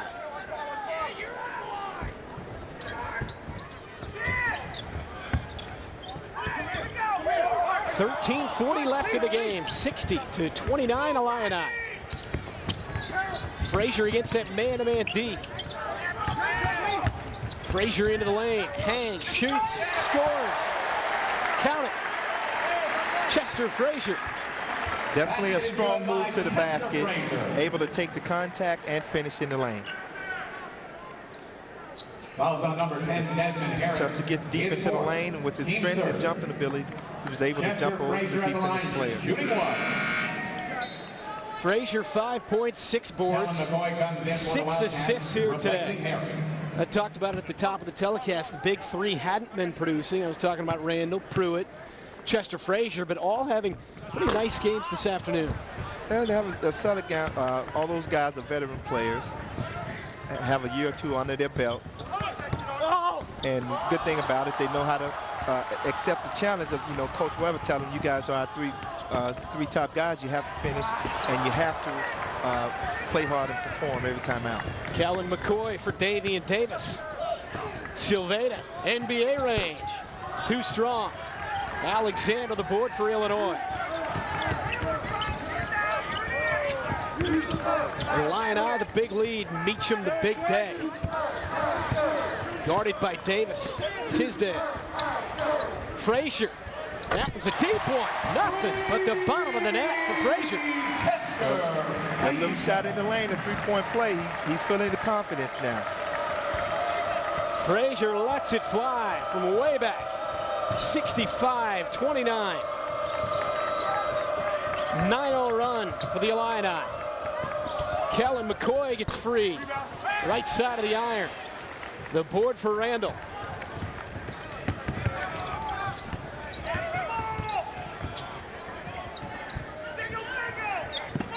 Tisdale going to work on Billings. Good move on the baseline. Got it to go. Mike Tisdale showing some moves in this game. Mike, he's got all his moves out. He's using them, utilizing them, and you can tell that he's definitely been working on those moves in practice.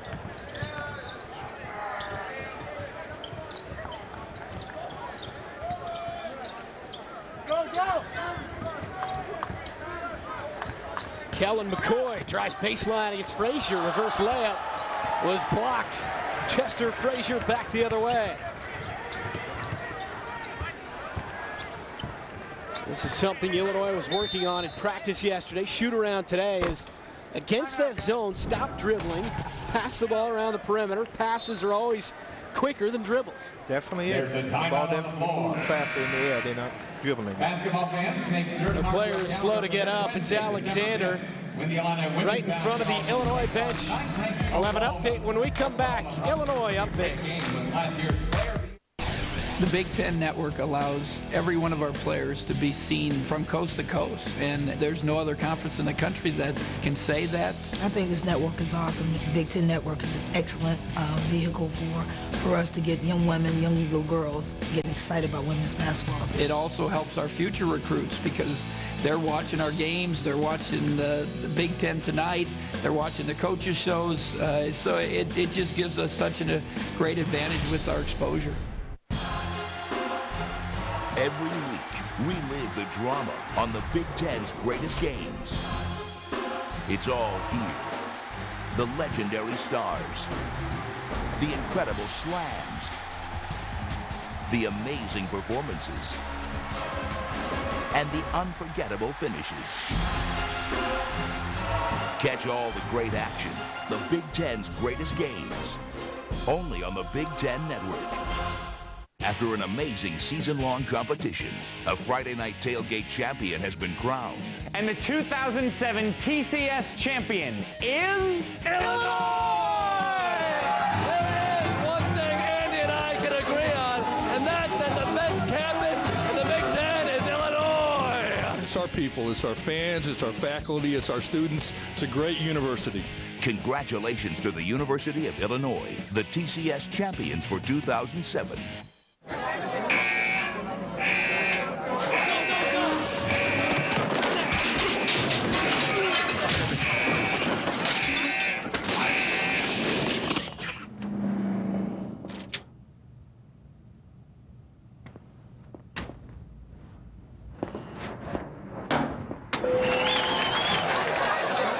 Buffalo Wild Wings, you have to be here.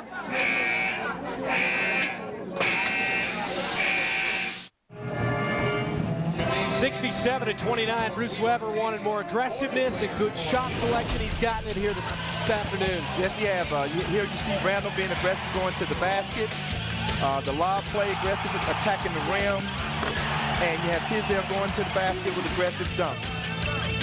And Meacham in the lane, being aggressive, as well as Frazier in the lane, getting the three-point play, being aggressive. These are plays that they did make up in Maryland, and unfortunately for them, they was on the losing end of it. McCamey back into the Illinois lineup. Bill Cole also in there, and Steve Holdren stolen away. Back the other way, Jermaine Nance off the Weber State bench, and he gets hammered, and Nance goes to the line. Foul is on Illinois' number 24, Mike Davis. Mike Davis picks up his second personal, team third here in the second half for Illinois. Jermaine Nance at the line for the Wildcats. Nance doesn't see a whole lot of time off this Wildcat bench, a junior. Red-shirted last year, transferred from Seminole Junior College. Also played at Central Florida Community College. So this is his third stop in his college days. First one, he gets the friendly roll at 67-30. Well, Randy Ray for Weber State talked about the fact that his team this afternoon against a team that way overmatches them, that they would have to just keep their head above water, play hard, have fun, and keep the score down. And so far, it just has not really happened that way. Well, you know, Illinois needed a game like this today. Come out, be aggressive, take advantage of your opponents, get what you've been working hard at in practice, and utilize it. And that's what they've done here today. McCamey, nice finish in the lane for Illinois. McCamey averaging 5 points coming in. And he's one of those guys. Coach Weber's just trying to find minutes for him. Yes, definitely. I mean, with the way Calvin's been playing, Trent's been playing, Chester's been playing, you know, it's hard. So all these young guys coming in is going to have to, you know, continue to keep Coach Weber's eye open and continue to flourish in order to continue to get minutes. Kellen McCoy cuts it loose and hits the three-pointer, 69-34. We're nearing the midpoint of the second half. Illinois, the comfortable lead, 63% from the field. McCamey cuts it loose and left it short. Rebound Davis. Hard foul against Kellen McCoy as he crashes to the floor for Weber State. Wildcats get the ball. Actually, no foul called there. The ball goes out of bounds. Looked like he got clothesline, but no call. Weber State basketball.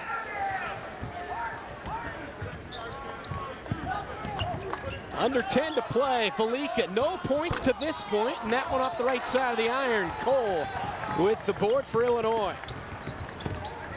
Velika just can't get into the flow this afternoon. Tisdale can. Good spin move. Drop step and got it to go. That was definitely an aggressive power move down on the block.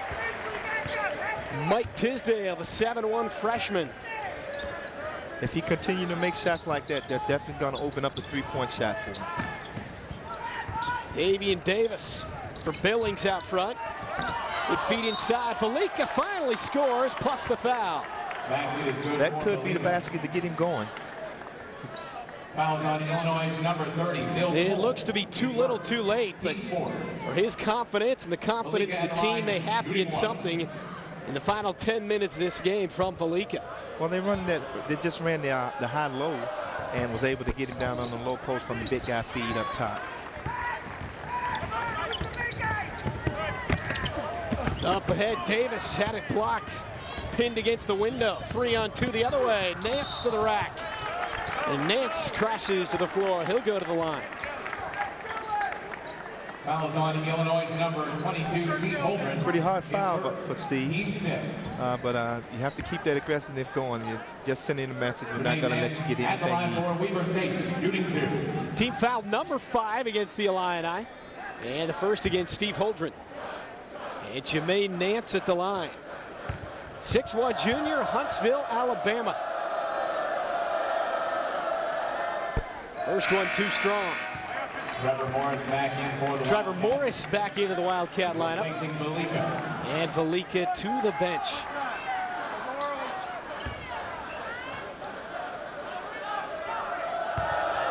.907 to play in Illinois with the big lead. And Nance sized the mark, and the second one is in there. We're at Assembly Hall in Champaign. Weber State, Illinois. Brent Stover and Kenny Battle. Glad you're along for Big Ten hoops on this Saturday afternoon. Holdren. That one spins off. Kellen McCoy, smallest guy on the floor, comes away. Baseline goes Nance, and Nance, a nice move for the bucket. Nance has come off the bench and provided a lot of spark for Weber State here. It's a 32-point lead for Illinois. Jeff Jordan back into the Illini lineup. And Teasdale gets a seat on the bench for Illinois. 8:41 to play. Illini looking for win number 5 on the season. Bill Cole lets it fly and buries it. Well, you have a big guy that definitely can shoot the 3 out there, and Cole has shown he can do it in high school as well as here at the University of Illinois. Cole, 19 points, 10 boards, a senior in high school in Peoria. Nance off the screen, now to Davis. I had the pleasure of seeing him hit that shot against me. I was the assistant coach at West Aurora High School in the state tournament, and they went on to finish second that year. No look, McCamey, and Jordan gets hammered. What a pass from Dimitri McCamey. And a good time to catch our breath. It's 74-39, under 8 to play. Tomorrow night, don't miss the Big Ten Tonight Bowl Selection Special. Find out when and where your team will be playing. Plus, Howard Griffith and Jerry DiNardo break down every Big Ten matchup. Tomorrow night, only on the Big Ten Network. College basketball on the Big Ten Network. Witness the rim rattling, shot-swatting, high-flying action when your school hits the hardwood. Big Ten Men's College Hoops, next in high def on the Big Ten Network. To the happy children of the future, those of the past send greetings. Having sat in the classrooms where brilliant minds once shared their ideas. Having been inspired by the talented athletes that once played on these fields. Knowing of the great leaders whose examples I plan to follow. And having learned of the world-changing contributions of so many here. I realize now that it's so much more than greetings they have given us. Our great past. I couldn't believe how much I was paying for health insurance before, but Mega specializes in affordable health insurance for families and for people like me who don't get health insurance where we work. Stop struggling to figure out how you can get affordable health insurance. If you're one of 45 million Americans without it, call the number on your screen right now to get affordable health insurance with the Mega Life and Health Insurance Company. I was struggling to find affordable health insurance for my family. What appealed to me about Mega is that I could tailor a plan that fit our needs, as well as our budget.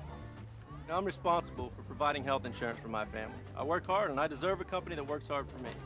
Mega, they saved me time and money. They got the coverage I needed at the price I could afford. Mega has been America's solution for affordable health insurance for over 20 years. To get a plan that's tailored to fit your needs, call the number on the screen right now. Do what we did. Call today.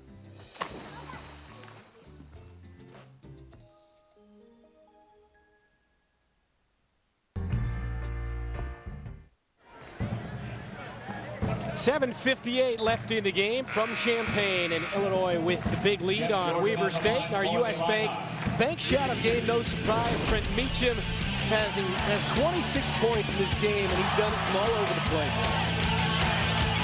Trent is, he's getting it done. The bank shot, the three, the drive to the basket. He have definitely played a complete game today. Our U.S. Bank shot of the game, and Jeff Jordan gets the friendly roll on free shot number 1. 6'1", 185, a freshman, Highland Park, Illinois. Rebound tapped out, but Nance has it. He speeds the other way. Bounce pass never got through. Jordan back the other way, 3-on-2 to McCamey, but out of bounds, overshot his man that time. Good for guys like Jeff Jordan to get some minutes in a game like this that's one-sided. Definitely is, because now you have an opportunity for him to come in and work on the things that they've done in practice. And a game situation is great because you have opportunity to show that if you get an opportunity to come into a game that's meaningful, that you will be able to compete and play and get the job done. McCoy, left elbow, yes sir. Kellen McCoy. 75-41 count. 7:20 to play.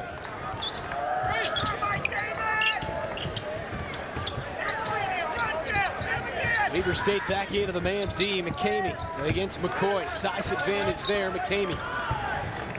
McCamey, three-pointer, spins off. Rebound, Davian Davis.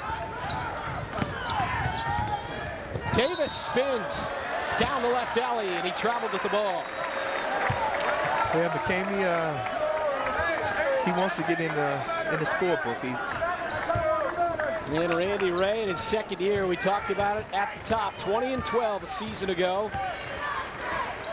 That after his team, wasn't his team actually, more on that in a moment. McCoy, layup at the other end, good steal in the bucket. Kellen McCoy makes it a 75-43 game.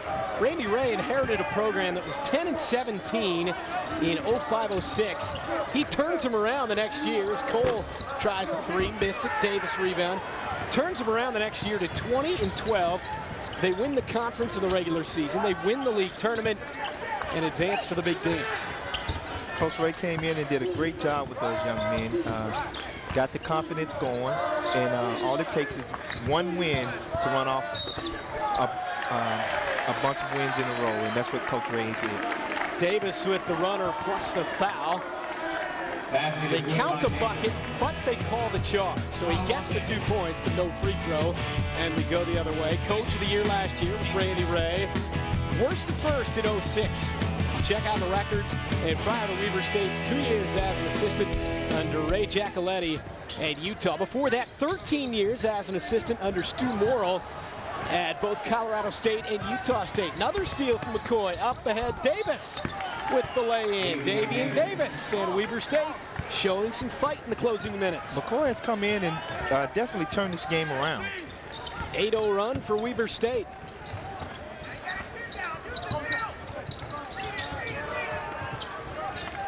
Cole at the elbow, hands off McCamey. 18 to shoot for the Illini. Cole thought about the three, instead McCamey, very unselfish. Jordan, three-pointer, too short, rebound, Morris. Ill-advised pass that time. Nance trying to save. Look out into the student section. Good effort, Jermaine Nance. Well, just more on that team, and this is a tough situation Randy Ray inherited. Immediately, 7 guys were out of there. Either he kicked them off the team, academic issues, transfers, what have you. 7 guys out of there. In 3 weeks, he comes in and signs 10 players. 9 of those 10 players heading into 06-07, had not yet had a D1 offer. Weber State rolls in. Of course, the players are like, hey, yeah, I want to play D1. Well, he came in and he let the team, as well as the guys, the young men he was recruiting, know that, you know, this is my program. This is the way I'm going to run it. You know, there's rules to go with it. You're either going to follow the rules or you're going to be out of here. And he showed by example by letting those guys go that didn't want to, you know, adhere to what he wanted to do there at Weber State.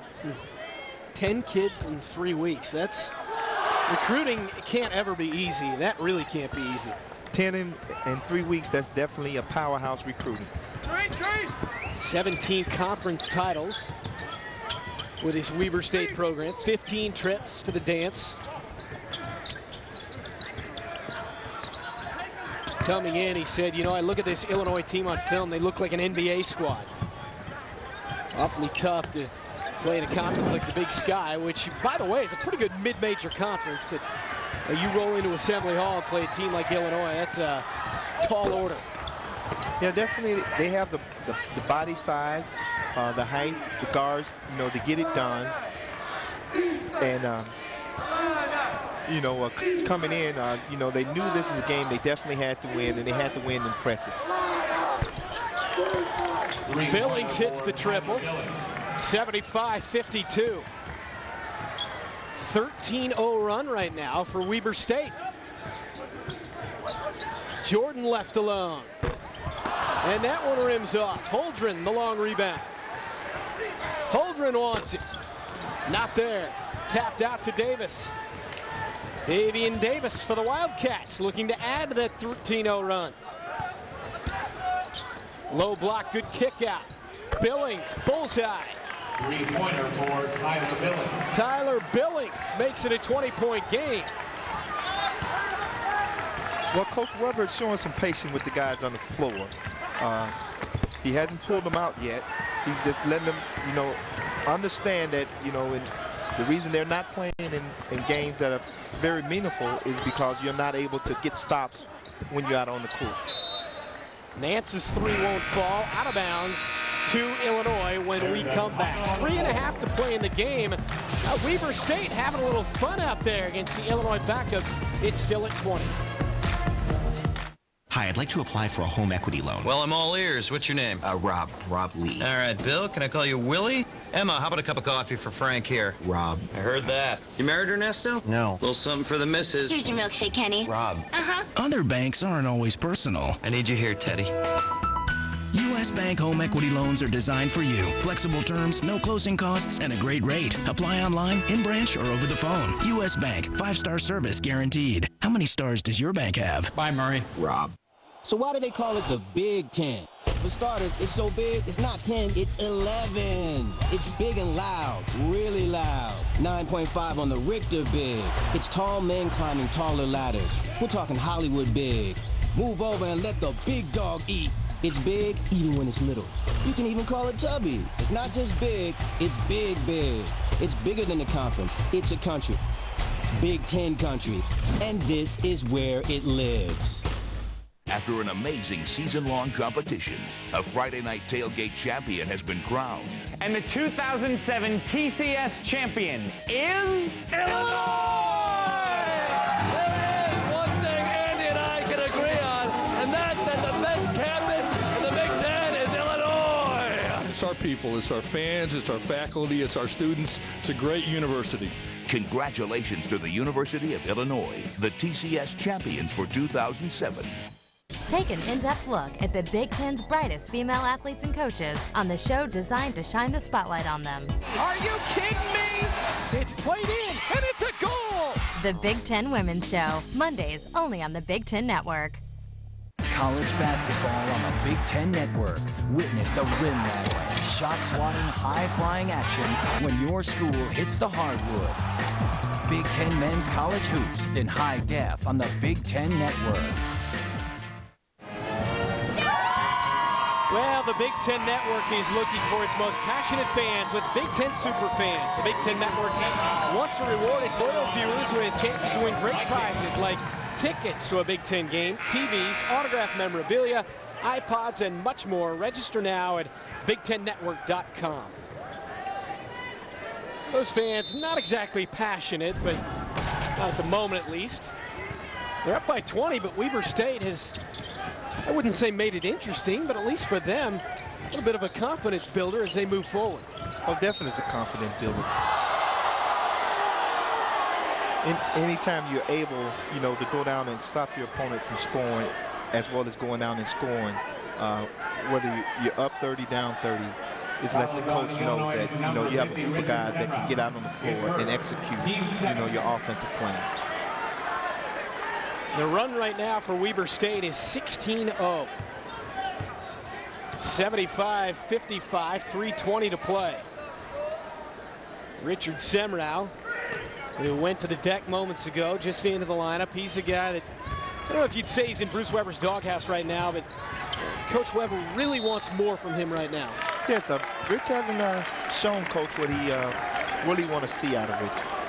He comes out, he's not aggressive, he's not playing hard, and you can't play a young man that's not going to come out and compete hard game in and game out. Jordan playing the point guard, and McCoy with a reach in. McCoy has really put a lot of pressure on Jordan. I don't know if his dad, because his dad is Michael, or is it just because that's aggressive defense McCoy plays. Well, McCoy has been very good coming off this bench. Entering play today, 5 points, 3 boards a contest, the 5'6" junior, but he's been a spark off this Weber State bench this afternoon as Jordan knocks down the first one. 3:05 to play, 76-55 Fighting Illini. Jordan gets 1 of 2. McCoy comes away with it.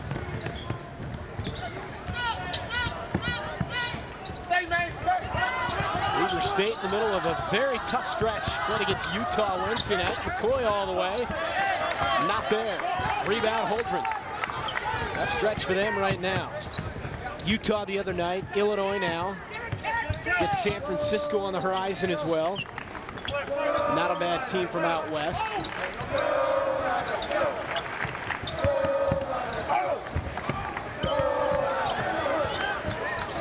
In the corner, McCamey. 11 to shoot for the Illini. Jordan against McCoy. Bounce pass Holdren on the back screen. 2 to shoot. Desperation 3.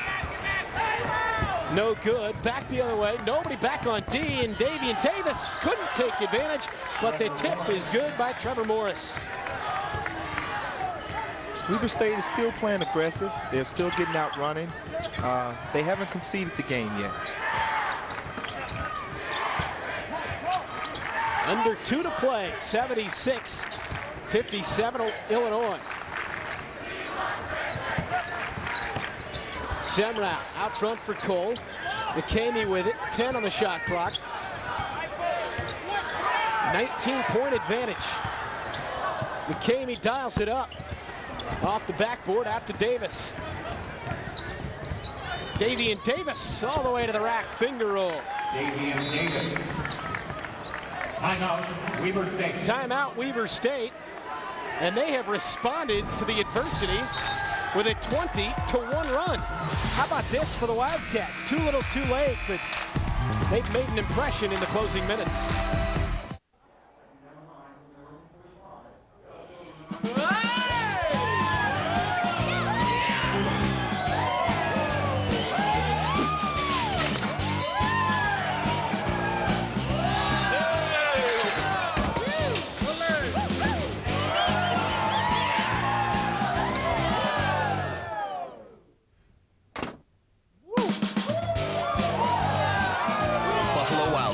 You have to be here. Playing volleyball in the Big Ten has been a dream come true. It's taught me how to work well with others and be the best teammate possible. My other dream is to be a fighter pilot. And in ROTC, a big focus is on leadership, control, and teamwork. Volleyball has helped me develop those skills. I'm Beth Bertsky, and that's my Big Ten story. Celebrating Big Ten women's athletics. Stories of tradition and excellence. Every week, relive the drama on the Big Ten's greatest games. It's all here. The legendary stars, the incredible slams, the amazing performances, and the unforgettable finishes. Catch all the great action, the Big Ten's greatest games, only on the Big Ten Network. College basketball on the Big Ten Network. Witness the rim rattling, shot-swatting, high-flying action when your school hits the hardwood. Big Ten men's college hoops, next in high def on the Big Ten Network. Tomorrow night, don't miss the Big Ten Tonight Bowl Selection Special. Find out when and where your team will be playing. Plus, Howard Griffith and Jerry DiNardo break down every Big Ten matchup. Tomorrow night, only on the Big Ten Network. Illinois, number 2, 76-59, Illinois leading Weber State. And rebounding on the season, Illinois, look at this, +5 in game number 1, +14 against Hawaii. It's 7, 10, 13, and 1. They've out-rebounded every opponent to this point. To this point, I say, because Weber State, at the moment, out-rebounding Illinois 32-30. Yeah, they're going to definitely have to pick it up if they want to continue to keep the streak alive. Holdren out front against Nance for Jordan. 1:10 to play in the game. Illinois by 17. But they had just 3 points in the last 6 minutes, all 3 on free throws. 1 minute left. That shot no good for Chris Hicks. Jordan into the lane. Spinning off, no good. Rebound, Morris. 50 seconds to go. Benson into the lineup. Nance looking inside, passes too hard. McCamey back the other way, lays it up and in. Dimitri McCamey, a much-needed bucket for Illinois. Yeah, they definitely needed that bucket right there. And McCamey was able to come up with a steal in the backcourt and finish it off at the other end. 78-59, 25 seconds to play. That one rims in for Kellen McCoy. And Illinois can run out the clock here. The Fighting Illini with the win will improve to 5-2 on the season, and Weber State with a loss falls to 2-4. Under 10 seconds to play. We'll count them down here at Assembly Hall in Champaign. And the Fighting Illini get the victory. 78-61 is the final. Randy Ray, Bruce Weber, shake hands at midcourt. Kenny, overall, your final thoughts on the final here this afternoon? Well, they came out, Coach Weber had a game plan. His game plan was we're going to run our offense, get what we want out of the offense, and on defense, we're going to put a lot of pressure on them all over the court. We're going to double team, force them to make pass, and pick off the passes and intercept and stop their offense from scoring. And they did that tonight. Again, Illinois with the victory. They get their 5th victory of the season. 78-61 is the final. We'll have an interview with head coach Bruce Weber coming up momentarily. In the meantime, it's back to the studio for Dave Revson, Jim Jackson, and Gene Cady. Guys, take it away.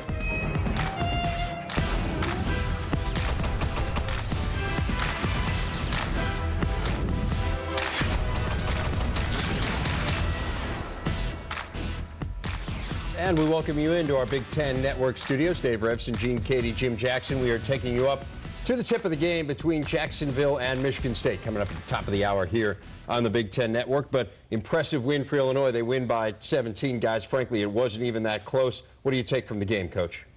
Well, I think it really helped develop a lot of confidence in Illinois' shooting ability and got their players really to believe in themselves because they needed that. They hadn't shot the ball very well in a couple games on the road, especially at Maryland. So they're, I think they're back in the groove now, and we'd like to see that continue in the Big Ten. I'm gonna keep it a little bit more simple. Illinois was just a better team more than anything else. They shot the ball a lot better. They rebounded the ball a lot better. Played extremely better defense than Weber State did. Again, just outmatched. But like Coach Cady said, they needed to win this game from a confidence standpoint. And Trent Meacham, extremely great job coming in off the bench, providing that firepower that Coach Weber is looking for off the bench. Yeah, that's the big thing, too. I mean, this is the big question with this Illinois team is who's going to score for them, you know, from the perimeter. Calvin Brock did a really nice job in Maui. Now they have Trent Meacham stepping up a little bit in this game. So we're starting to see a few solutions for the Fighting Illini. If the interior could shore up a little bit, particularly with Brian Randall, they would really be onto something. In the meantime, we've got Michigan State getting ready to take on Jacksonville again. That game coming up in just a bit here on the Big Ten Network. Tom Hamilton, Tim McCormick standing by with a preview in East Lansing. Welcome to frigid East Lansing and the Breslin Center, and in many ways, this is the house that Magic Johnson built. And tonight, 10th-ranked Michigan State tries to continue its winning ways. And the Michigan State Spartans coming off a very impressive 23-point win over North Carolina State. And now, of course, Tim, can they follow up that tough act? If they do with the same energy, they're going to win this by 30. It was the most complete domination. Tom Izzo said it was the best 40 minutes he's seen from his team in the last 2 years. And they were powered by 3 go-to guys. Not 1, not 2, but 3. Neitzel, Suton, and Morgan. Look at the balance of their attack. They have a sophomore, a junior, and a senior, a point guard, a wing, and a post guy. They have everything covered. In my estimation, each of these players has a chance to be first team All Big Ten. It's coming up at 7 Eastern from East Lansing, Michigan State, and Jacksonville. Thanks, guys. So about 6 minutes from that game again, Illinois coming off the big win over Weber State, beating them by 17. Let's go back out to Champaign. Head coach Bruce Weber, the Fighting Illini, standing by with Brent Stover and Kenny Battle. Brent? All right, welcome back to Assembly Hall. Thanks a lot with Bruce Weber, the 5th-year head coach of the Illinois Fighting Illini. A victory here today. Your overall impressions of the way your team played? Well, I wasn't very happy after the Maryland game, and they had a day off. Heard our wrath, the coach's wrath yesterday, and we didn't, you know, normally we do a lot of preparation day before game, and this was just playing hard, guarding somebody, getting in a stance. I thought we did that. We came out with pretty good energy.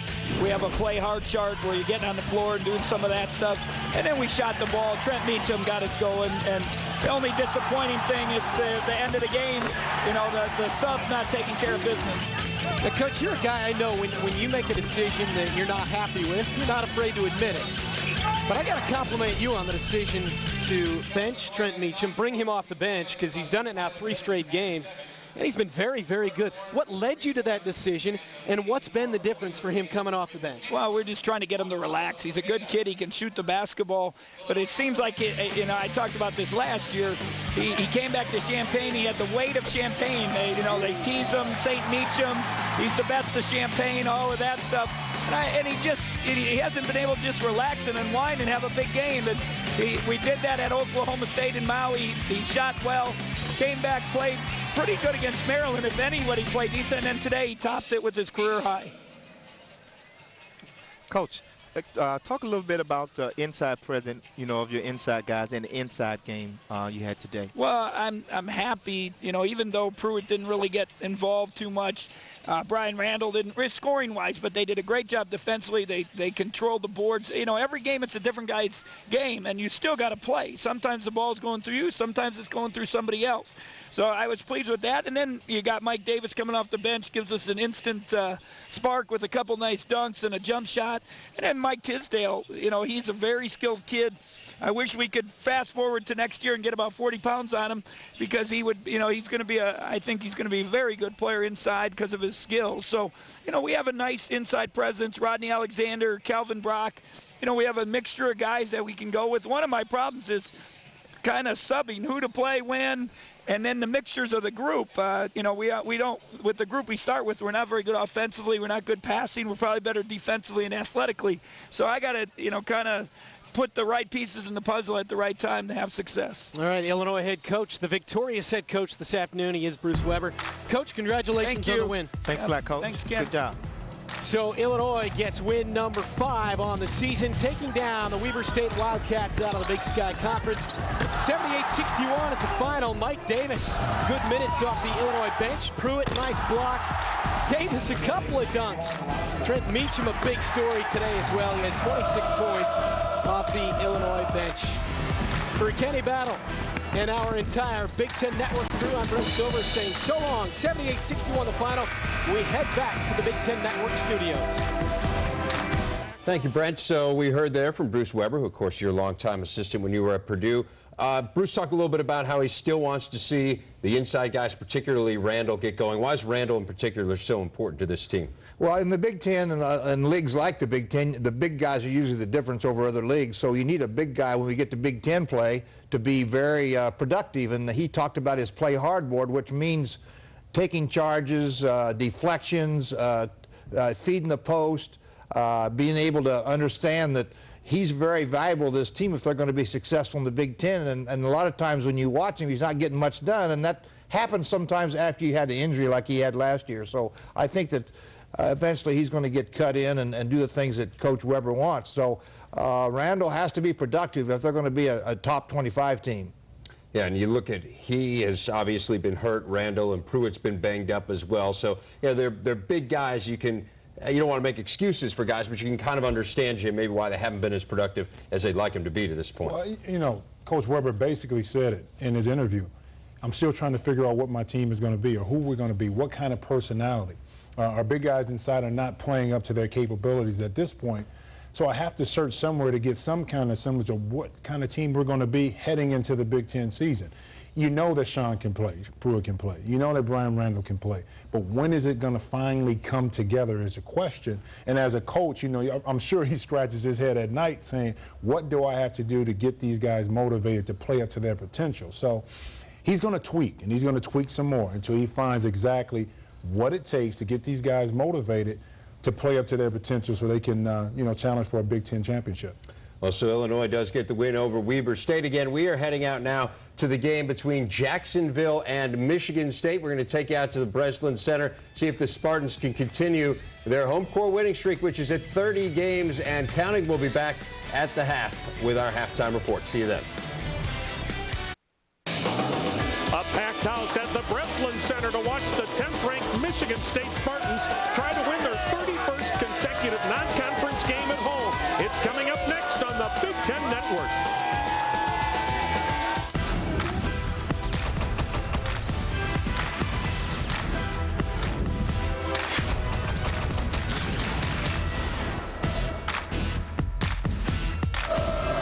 Welcome, everybody, to East Lansing, Michigan.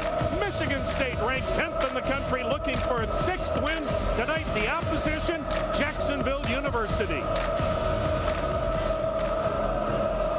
And welcome, everybody. Along with Tim McCormick, I'm Tom Hamilton. Glad you could join us for this non-conference affair. And what a tough act Michigan State has to follow up on after such an impressive win Wednesday against North Carolina State. But today, Tim, Coach Tom Izzo was saying he's looking for consistency tonight. Yeah, wow, it was an A-plus performance. The Spartan Express was rolling. Coach Izzo said he can't remember the last time a Spartan team played that well. That's high praise indeed.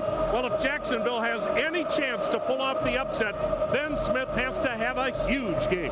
Well, the Dolphins coach, Cliff Warren, said that he's their heart and soul leader, gets wherever he wants on the court. Enjoy those numbers. This guy is going to test a very good Spartan defense.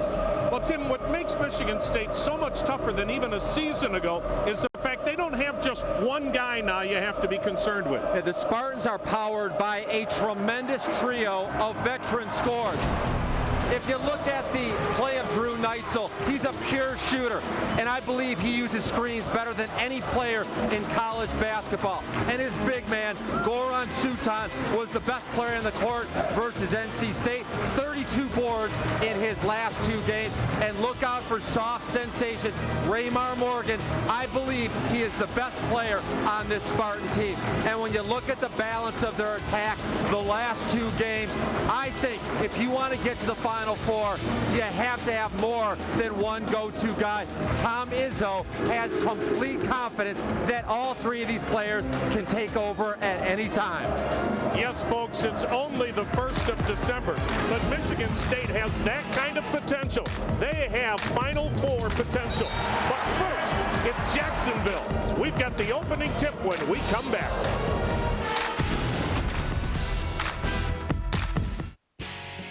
all season long. Mike Hall sent Andy and Jordan to every Big Ten campus to determine who had the best football atmosphere. If you missed what they found, don't make that mistake again. Look back on the wild journey with the Big Ten Friday Night Tailgate Year-End Special. The best moments, the wildest situations, and all the fun you can handle. Friday night, only on the Big Ten Network.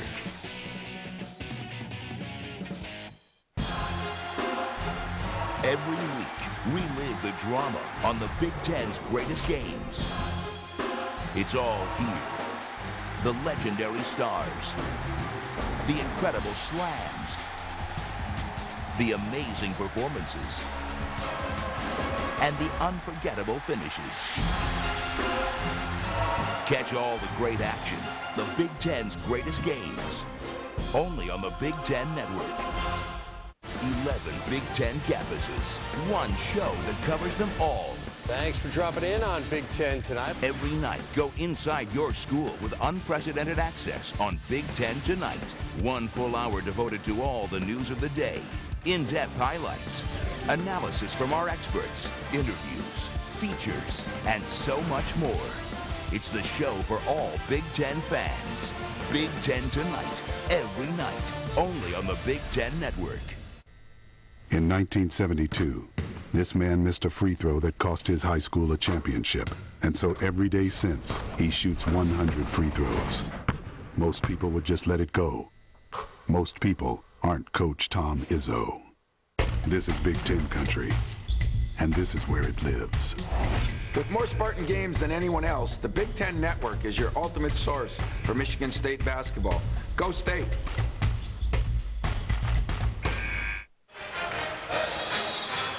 Welcome back to the Breslin Center in East Lansing. Michigan State and Jacksonville just about ready to tip it off here for this non-conference affair. As we check out tonight's starting lineups, both these teams will use a lot of players tonight, so it isn't necessarily who starts. Michigan State about as deep as they have been in several years.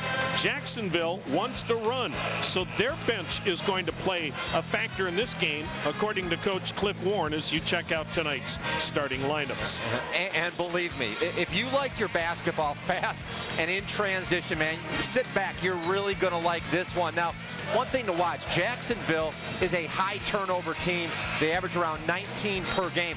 This is a dangerous place to be careless with the ball. So the opening tip controlled by the Spartans. Ed Hightower, Eric Curry, and John Hughes, a terrific trio officiating tonight's game. Michigan State with the ball to start tonight's ball game. The Spartans offensively a pretty darn good team using screens, a lot of set plays. Open shot for Morgan, rims out. Jacksonville will come the other way. They look to run. They want an up-tempo game, which that's dangerous, especially in the Breslin Center. Hey, Tom, I was almost surprised that Suton didn't grab that offensive rebound the way he's been going.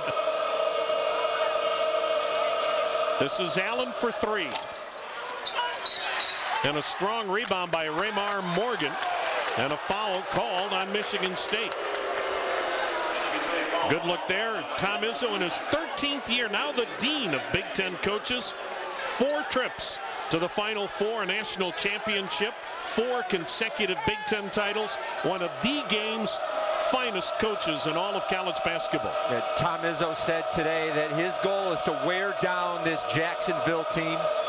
They have 12 players that he has confidence in. Drew Neitzel, by the way, picking up that early foul. Jacksonville with the ball, no score. We've played nearly a minute here at the Breslin Center. This is Smith, their top player, knocks down a tray. He's been averaging 17 a game, and look at Michigan run even on the made bucket. Walton looks inside, back out to Neitzel. And offensively, Michigan State is the best perimeter shooting team in the Big Ten. And Gray ties it and is fouled. And believe me, there's a strong correlation between teams that make outside shots and then get that success inside. Jacksonville defense was so pulled out onto the perimeter that it gave Gray a nice gap to get to the rim. as we look at the Jacksonville Dolphins, isn't it nice to see a Dolphin team from Florida that actually has a few wins this year? Lehman Colbert called for the foul as Marquise Gray, the 6'8" junior out of Flint, puts Michigan State on top 3-2.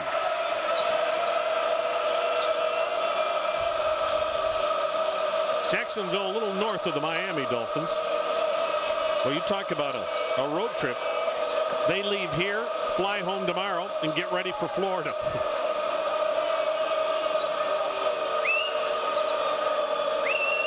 Colbert. Jacksonville very patient here at the outset. And a whistle away from the ball. And Tom, I had a chance to spend a few minutes with Coach Izzo, and we talked a little bit about Sutan's confidence. The UCLA game, he got a couple early fouls, and it took him completely out of the game. He's very much a confidence guy. Izzo said that if Sutan gets one quick foul today, he's going to take him out immediately, look him in the eye, and say, it's okay. Stay with your game. Keep playing hard. That's exactly what he just did. Hardy picking up the foul, by the way, for Jacksonville. Sutan back in there. Sutan right now playing the best ball of his career here at Michigan State. The last 2 games he's averaged 16 points and 16 rebounds. This is Sutan on the drive. Brilliant coaching move by Tom Izzo. Pull him out, talk to him, and then go right to him. This is Hardy for 3. Rebound Gray, and look at the Spartans in numbers. Morgan fouled. He'll go to the line and shoot 2. As the foul will go against Hardy. Against NC State, Goran Sutan was the best player on the court. They started the game and got him a dunk, and he became a monster. He became a Superman. Beautiful blow by to the rim. And you know, I've heard people say that Sutan is a little bit soft. He doesn't play hard. Completely false. He is a confidence player. When he feels good about himself, he plays like an all Big Ten player. But in that UCLA game, he got a couple fouls. He sat down for a while, got out of his comfort zone, and he disappeared. Morgan drops in the first, and Michigan State on top 6-2. As we have played just a little over 2 minutes, and already on the bench in foul trouble. You look at Aaron Hardy.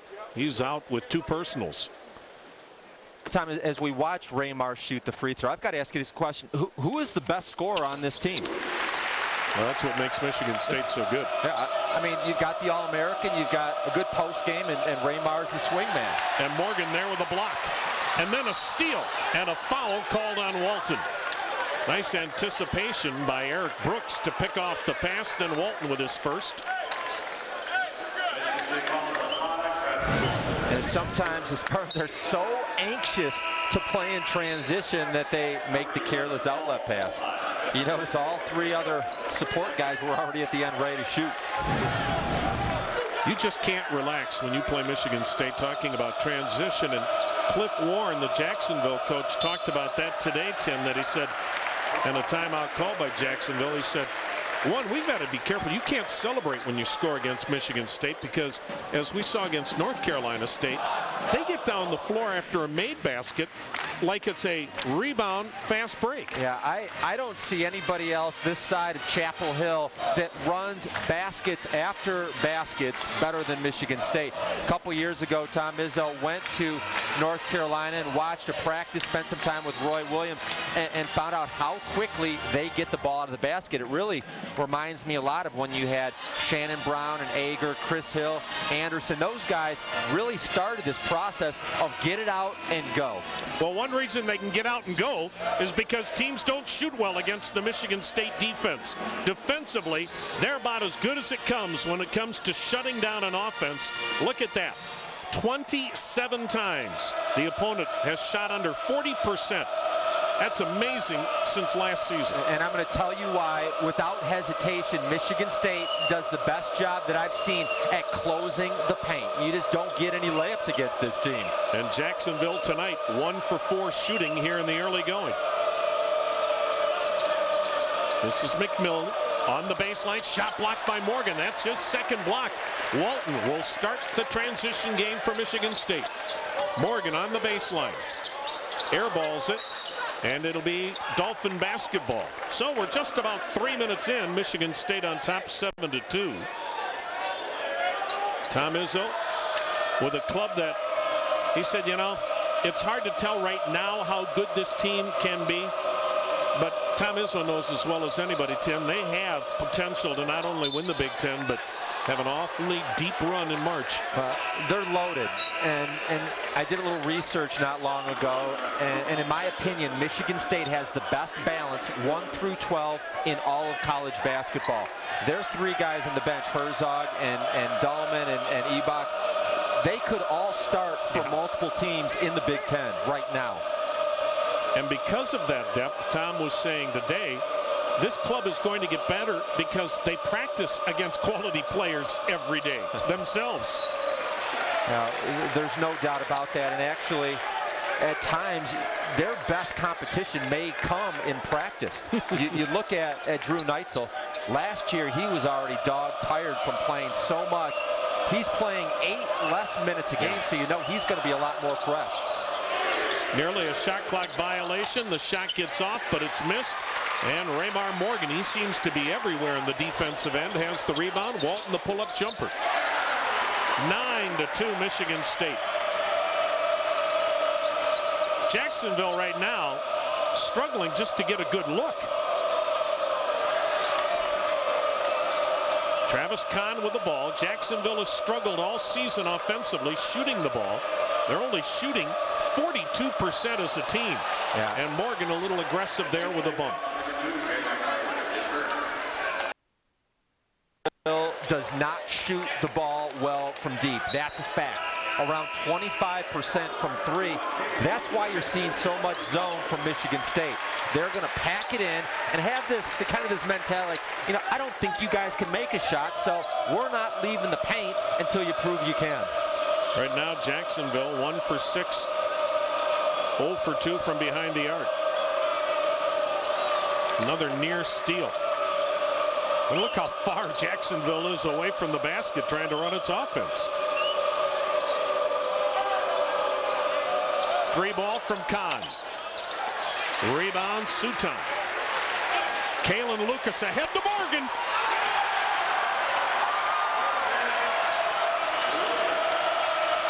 There's that transition defense.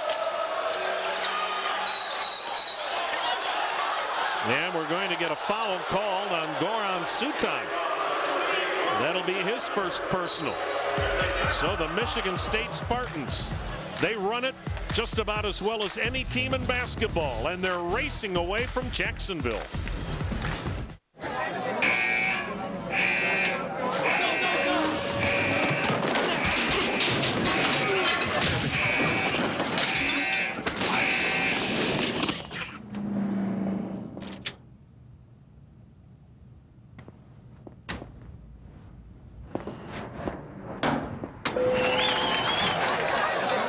Buffalo Wild Wings. You have to be here.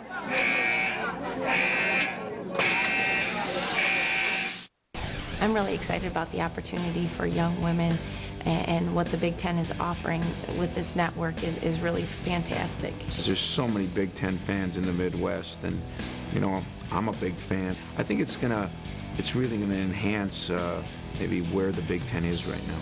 We'll have our product out there not only for the recruits but also for our fans. I think there's a lot of alumni that stay local and regional that we can really connect with and make. What are you surfing for? Bill and I owe the IRS $40,000. We need help. My brother used American Tax Relief.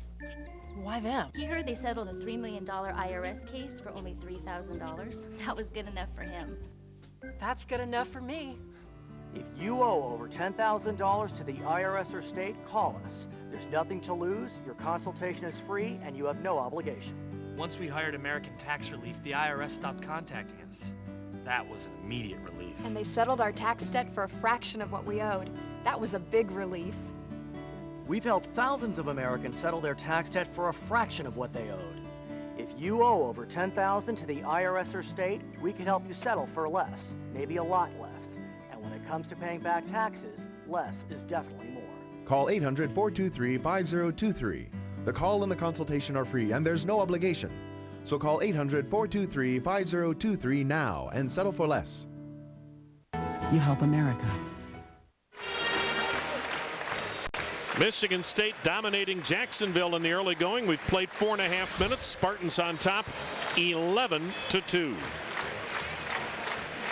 And maybe as good a Spartan as there has ever been, Irvin Magic Johnson, number 33, retired. Another tremendous guard was Scott Skiles, now the coach of the Chicago Bulls. And Drew Neitzel is following along in some pretty heady company. Yeah, point guard U has generated a lot of star lead guards. Judd Heathcote was a great teacher of the position, so was Tom Izzo.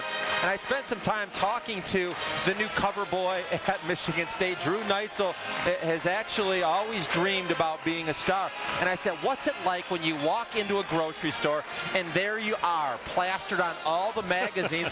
And he actually said that he remembers as a kid going in and seeing Bobby Hurley on the cover of the magazines. He saw Miles Simon from Arizona, and it said Simon Says across the cover, and he said it's almost surreal when I see myself on one of these covers. Well, he's earned it. He had as good a season as any Spartan has had. When you think what he did last year on an offensive depleted team to get that team into the NCAA tournament. Meanwhile, Michigan State's defense smothering the Dolphins. 3-ball missed. Ball banged loose, and we're going to have another Spartan foul on the rebound. It's going to be the 15th foul. It'll go against Drew Namick. Offensively, Cliff Warren's Dolphin teams loves a super fast run and gun style of play. They're not going to get a chance to do that here. Michigan State is going to employ that tough transition D, so Jacksonville is going to have to make some outside shots. And they haven't all season long, and now they're doing it against, or trying to, one of the best collegiate defensive teams in the game. And a strip and a steal by Lucas. This is Neitzel. Morgan couldn't handle it. But again, that fast break. I mean, they just absolutely blister teams down the court, Tim. I think that Kalen Lucas can run faster when he's dribbling than he can without the ball. It seems to energize him. Ben Smith with the ball, their top scorer, and he just hasn't had many looks. Jefferson, again, nobody near the basket for a good look. Shot clock now at 10. This is Jefferson.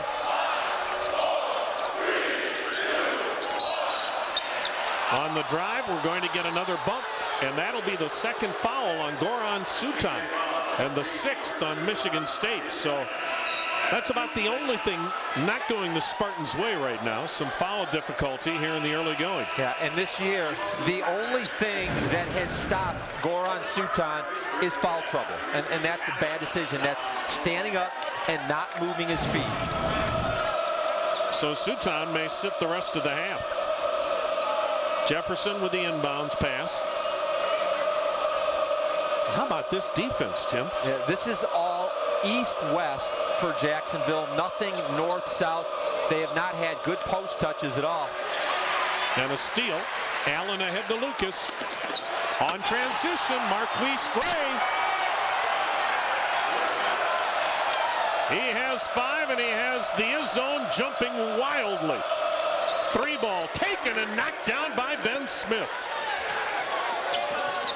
He has all 5 of the Dolphin points. 13-5 Michigan State with 13:40 left in the half. Defensively, a pretty good-looking team, about 70% man-to-man. Lucas penetrates, and he'll go to the line on the blocking foul. Great idea. High-octane speed game. The faster you play, the more Marquise Gray is going to be involved. And one of the hidden keys for Michigan State's 5 big guys, Tom, all 5 of them are redshirt players where they had a chance to come in, sit down, get stronger, become more athletic, and learn the system. These are big, strong, physical guys, and then here comes Ebot. Yeah. Literally, Michigan State can go 12 deep. Kalen Lucas, the outstanding freshman from Orchard Lake St. Mary's High School, rims them both. And the rebound cleared out of there by Lehman Colbert. Jacksonville with the ball down 13-5.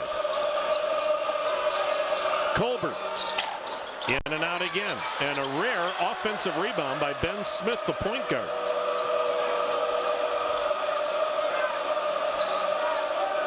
Smith with the ball. Jacksonville now 2 for 11 shooting.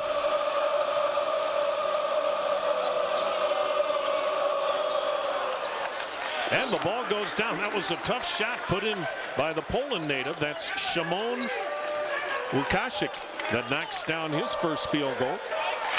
Coming off a game 12-7 versus UAB. Tom, he looks like he belongs in the Big Ten.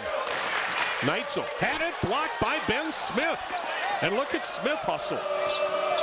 Dolphins the other way. And a steal by Lucas. Neitzel. Not there. Good strong rebound that time by the Dolphins' Eric Brooks. This is Smith. In traffic, shot blocked, but Łukasik not able to get it to go down. Neitzel the other way. 12-10 to play. Allen. Lucas. Well, you watch Lucas with the ball. Tom Izzo says he is the quickest point guard he's ever recruited. He's got the ball now.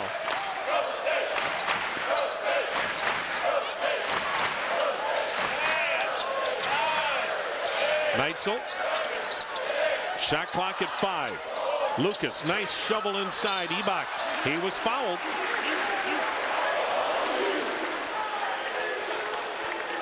So we've got a timeout here from the Breslin Center. Michigan State stuffing Jacksonville 13-7. My blood is Spartan green through and through, and it's so powerful seeing my name in the Michigan State Hall of Fame. I worked to keep my adrenaline in check every time I walked out on that board, reminding myself I've done these dives thousands of times. My success, my accomplishments, my pride. I wouldn't want any other life. I'm Julie Farrell-Ovenhouse, and that's my Big Ten story. Celebrating Big Ten women's athletics. Stories of tradition and excellence. Every week, relive the drama on the Big Ten's greatest games.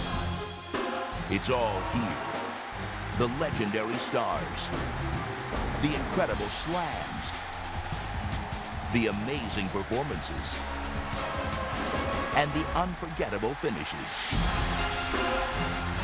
Catch all the great action, the Big Ten's greatest games, only on the Big Ten Network. Tomorrow night, don't miss the Big Ten Tonight Bowl Selection Special. Find out when and where your team will be playing. Plus, Howard Griffith and Jerry DiNardo break down every Big Ten matchup. Tomorrow night, only on the Big Ten Network. Log on to BigTenNetwork.com and register for the Big Ten Superfans program. Sign up and you can win tons of great prizes by watching the Big Ten Network. Show your passion. Become a Big Ten Superfan today.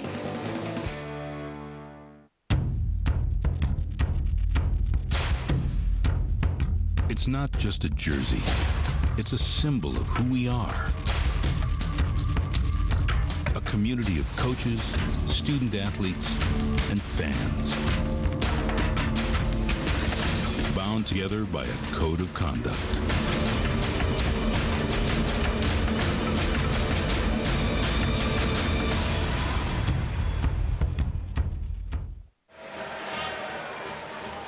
Michigan State up 13-7. It looked like this would be a blowout, but Ben Smith doing his best to keep the Dolphins in this game. Defensively, getting it done at both ends of the court. Great block shot. And Tom Izzo says, I love this kid. He's not very big, but he offers something that's really impressive. The ability to impact the game in a lot of ways. Look at that, 17 points a game, 5 assists. He gets steals. That's some pretty good company with DJ Augustine and some of the other guys. He is a really special player. How tall is he? Well, listed at 5'10". What do you think? I can't believe that he is 5'10". Maybe with a step ladder. Yeah, when you get really cold, there's going to be some shrinkage involved. Oh, you had to go there. Here is Idang Ibak to shoot a pair. His first free throw attempts of the season. 14-7 Michigan State. 11:40 left here in the first half. Ibak from Nigeria. And he's one of those guys you talked about, Tim. He would start for a lot of teams in the Big Ten. Yeah, I agree with that. And he's still going to have a chance to impact things. You know, he's so young in the game. Yeah. But the shot blocking is such a great resource.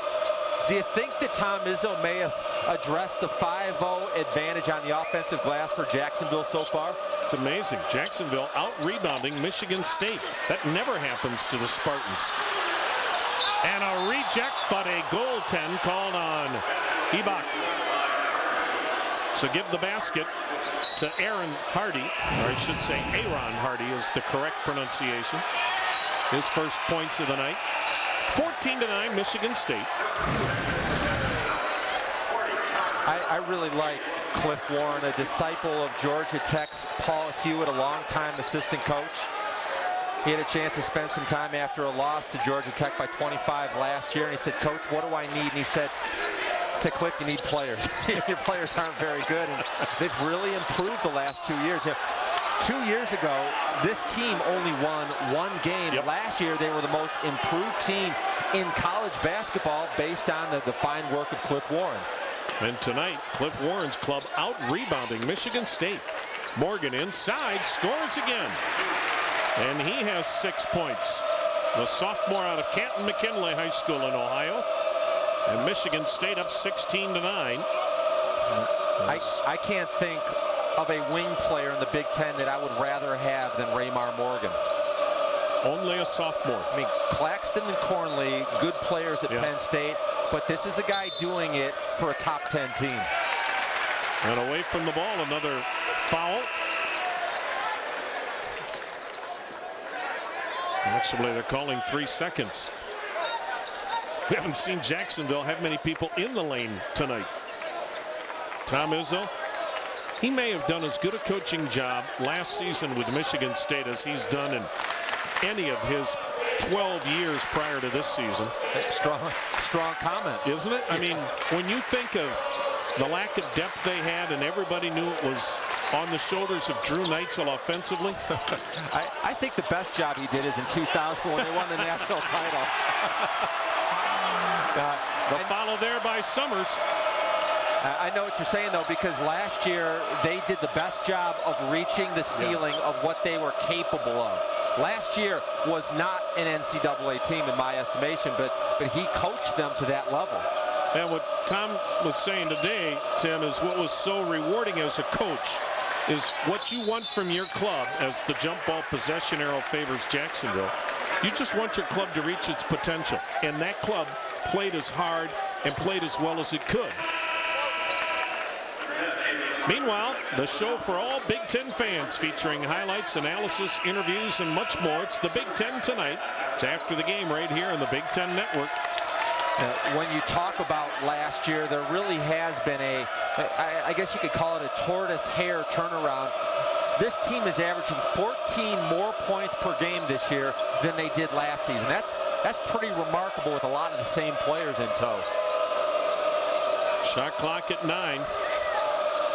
Colbert in traffic. Morgan won't leave his feet, and a tough shot goes down for Colbert off the glass. His first bucket of the night. He came in here averaging 15 points per game.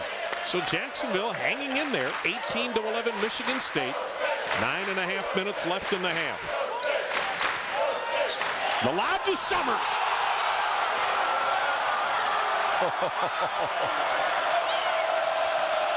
He's the most athletic of this outstanding freshman crop. Oh, yeah? McMillan.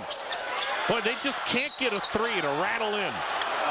As right now, Jacksonville is 1 of 7 from behind the arc. And if Cliff Warren can't get his club shots to go down, they have no chance. And Darrell Summers is a freak athlete. He brings a lot of energy. And you get the sense that when he comes in the game, there's a buzz in the building. They all feel like something special may be happening. Folks, he's only 6'4".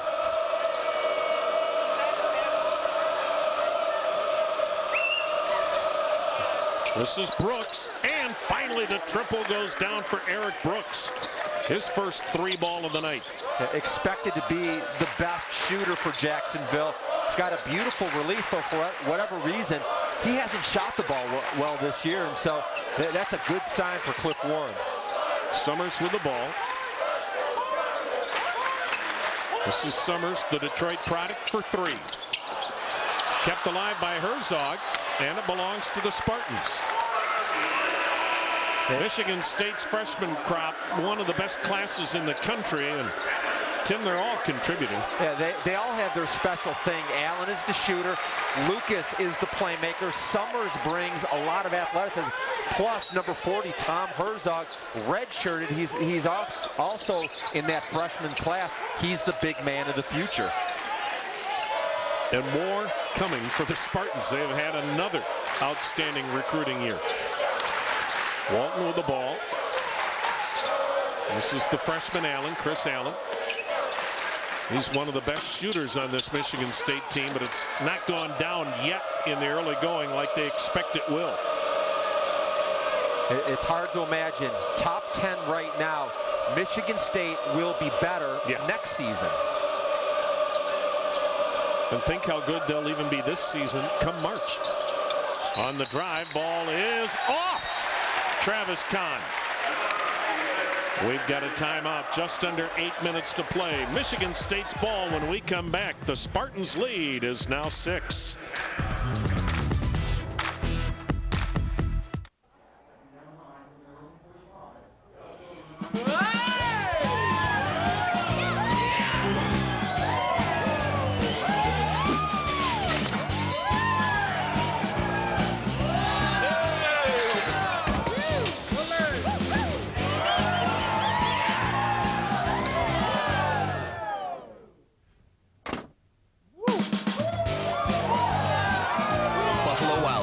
You have to be here.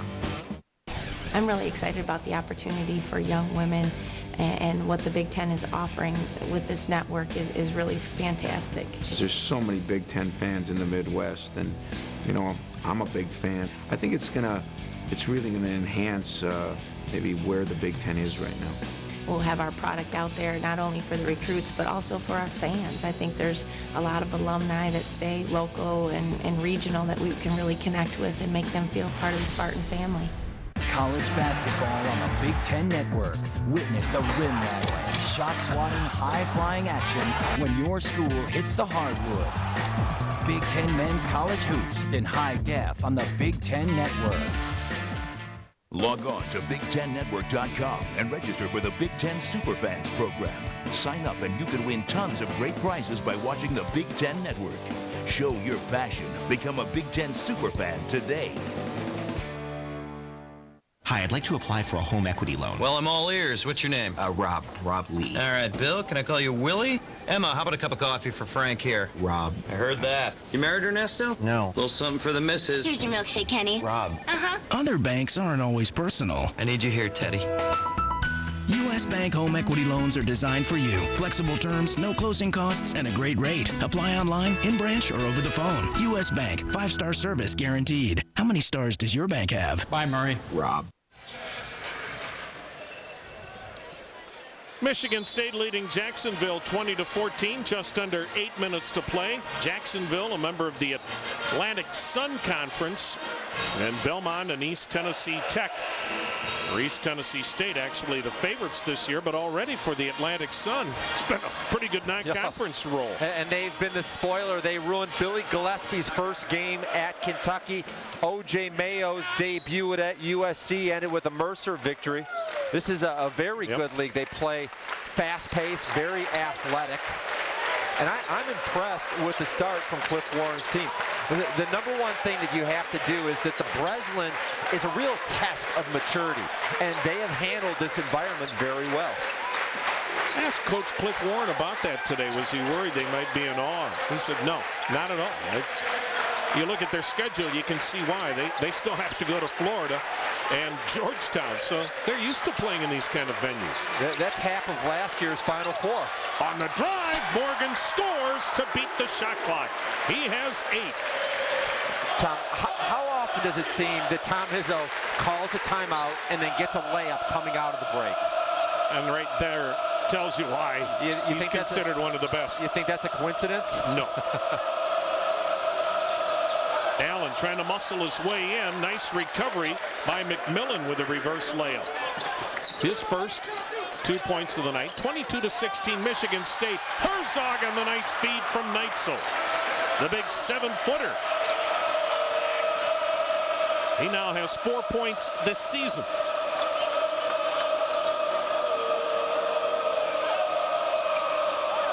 This is Ben Smith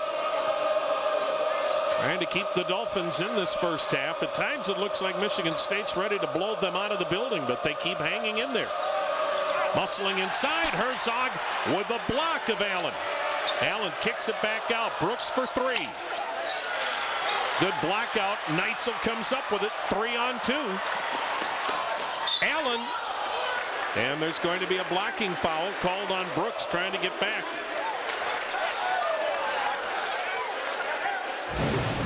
I want you to enjoy the work of Tom Herzog, the redshirt freshman inside. Tom Izzo absolutely loves him. He's long, he's developing. He has a lot of confidence issues. On the defensive end, though, he is Big Ten ready at this point. He keeps his hands high, and Tom Izzo's going to coach him hard every day because he knows how good he can be down the road. Herzog helping Michigan State to those 4 blocks. Thing about Herzog, they just can't get any weight on him. He had an interesting problem. He was so stressed when you see the foul on Namick. He was so stressed out. He always worries about things that he had kind of an uneasy stomach and wasn't able to keep a lot of weight on this summer. But that will take care of itself. Confidence is bred over success, and I think that was really important for him to get that block and that layup in key crunch time. The save by McMillan. Under 6 minutes to play in the half. Michigan State's lead is 8. Jacksonville with the ball. Ben Smith, great fake. Got Lucas to leave his feet and knocks it down. And he has 7. And it's a 6-point Spartan lead. So these Dolphins have hung in there. Allen got crashed into by McMillan. What do you think? On the floor? Both clubs in the bonus. Check out this thing of beauty here. Getting the ball out of bounds. Trying to push. And you know what? That was actually nothing. I wanted you to enjoy the fine inbounds pass there. Another teaching tool by Tim McCormick. Yeah. See, the Michigan State is one of the best inbound passing teams in the Big Ten. Very crisp on the delivery. Chris Allen out of Georgia scored almost 3,000 points in his high school career. Michigan State leading 25-18. Make it 26-18. Ben Smith has 7 of the Dolphins. 18 points. He hands it off to Hardy. Nice overplay by Gray, and the steal and save to Lucas. Oh, what a play by Gray. And then a pickoff on the other end by Brian Gilbert for the Dolphins. McMillan with the 8. Scoop shot won't go. Namick down with it.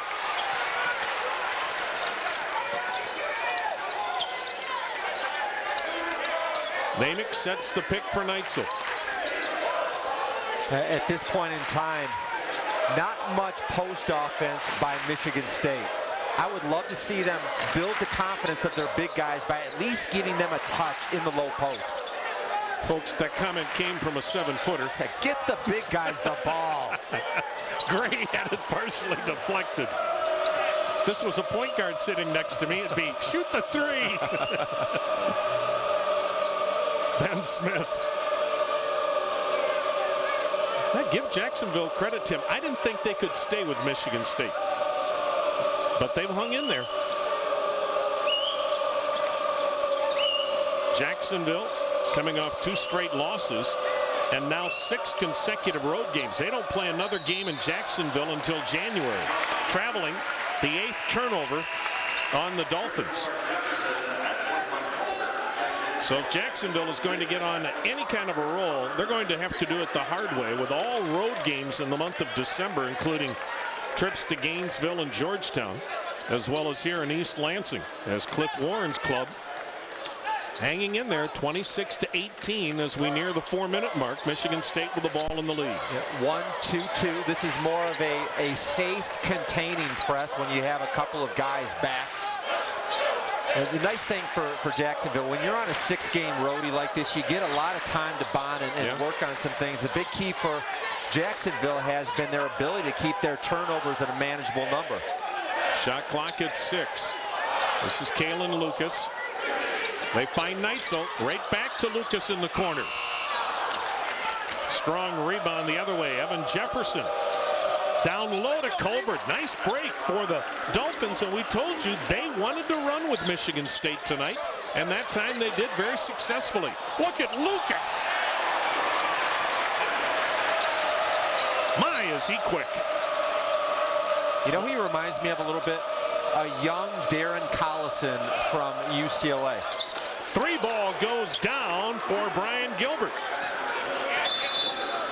I had a chance to broadcast the Grand Valley State game, and there's some eerie similarities where Jacksonville is gaining confidence. Now, let's take a look at a couple of special plays that I just know you're going to enjoy. The 3 deep by Gilbert. Part of that is about confidence, being able to spread the court. And watch the bumpy road that Kalen Lucas is on. He makes a couple of bad passes, a couple freshman mistakes.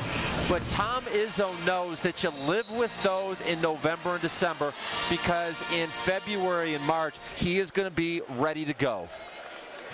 Well, Michigan State with a 5-point lead, 3:05 left in the half, and the Big Ten Network is looking for its most passionate fans with Big Ten super fans. The Big Ten Network wants to reward its loyal viewers with chances to win great prizes like tickets to a Big Ten game, TVs, iPods, and much more. Register now at BigTenNetwork.com. Michigan State with the basketball. The Spartans ranked 10th in the country, 5-1 coming into this game, and coming off that monster effort against North Carolina State Wednesday night, in which they won 81-58. The Spartans' only setback was to UCLA by 5 points. You know, in that NC State game, they made an NCAA caliber squad with some NBA future players. Made them look like a JV team. It was really one-sided. Put up 81 points against a deliberate offense was really impressive. Shot clock at 10. Lucas drives the baseline, feeds Morgan in the paint. Big first half for Morgan. He has 10.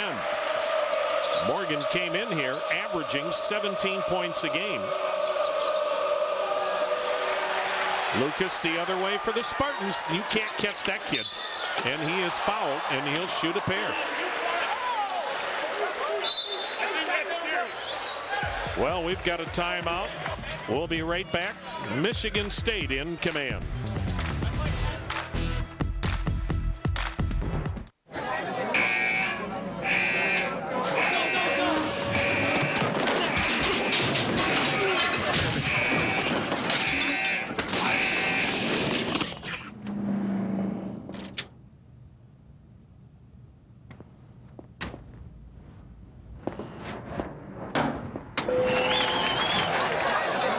Buffalo Wild Wings. You have to be here.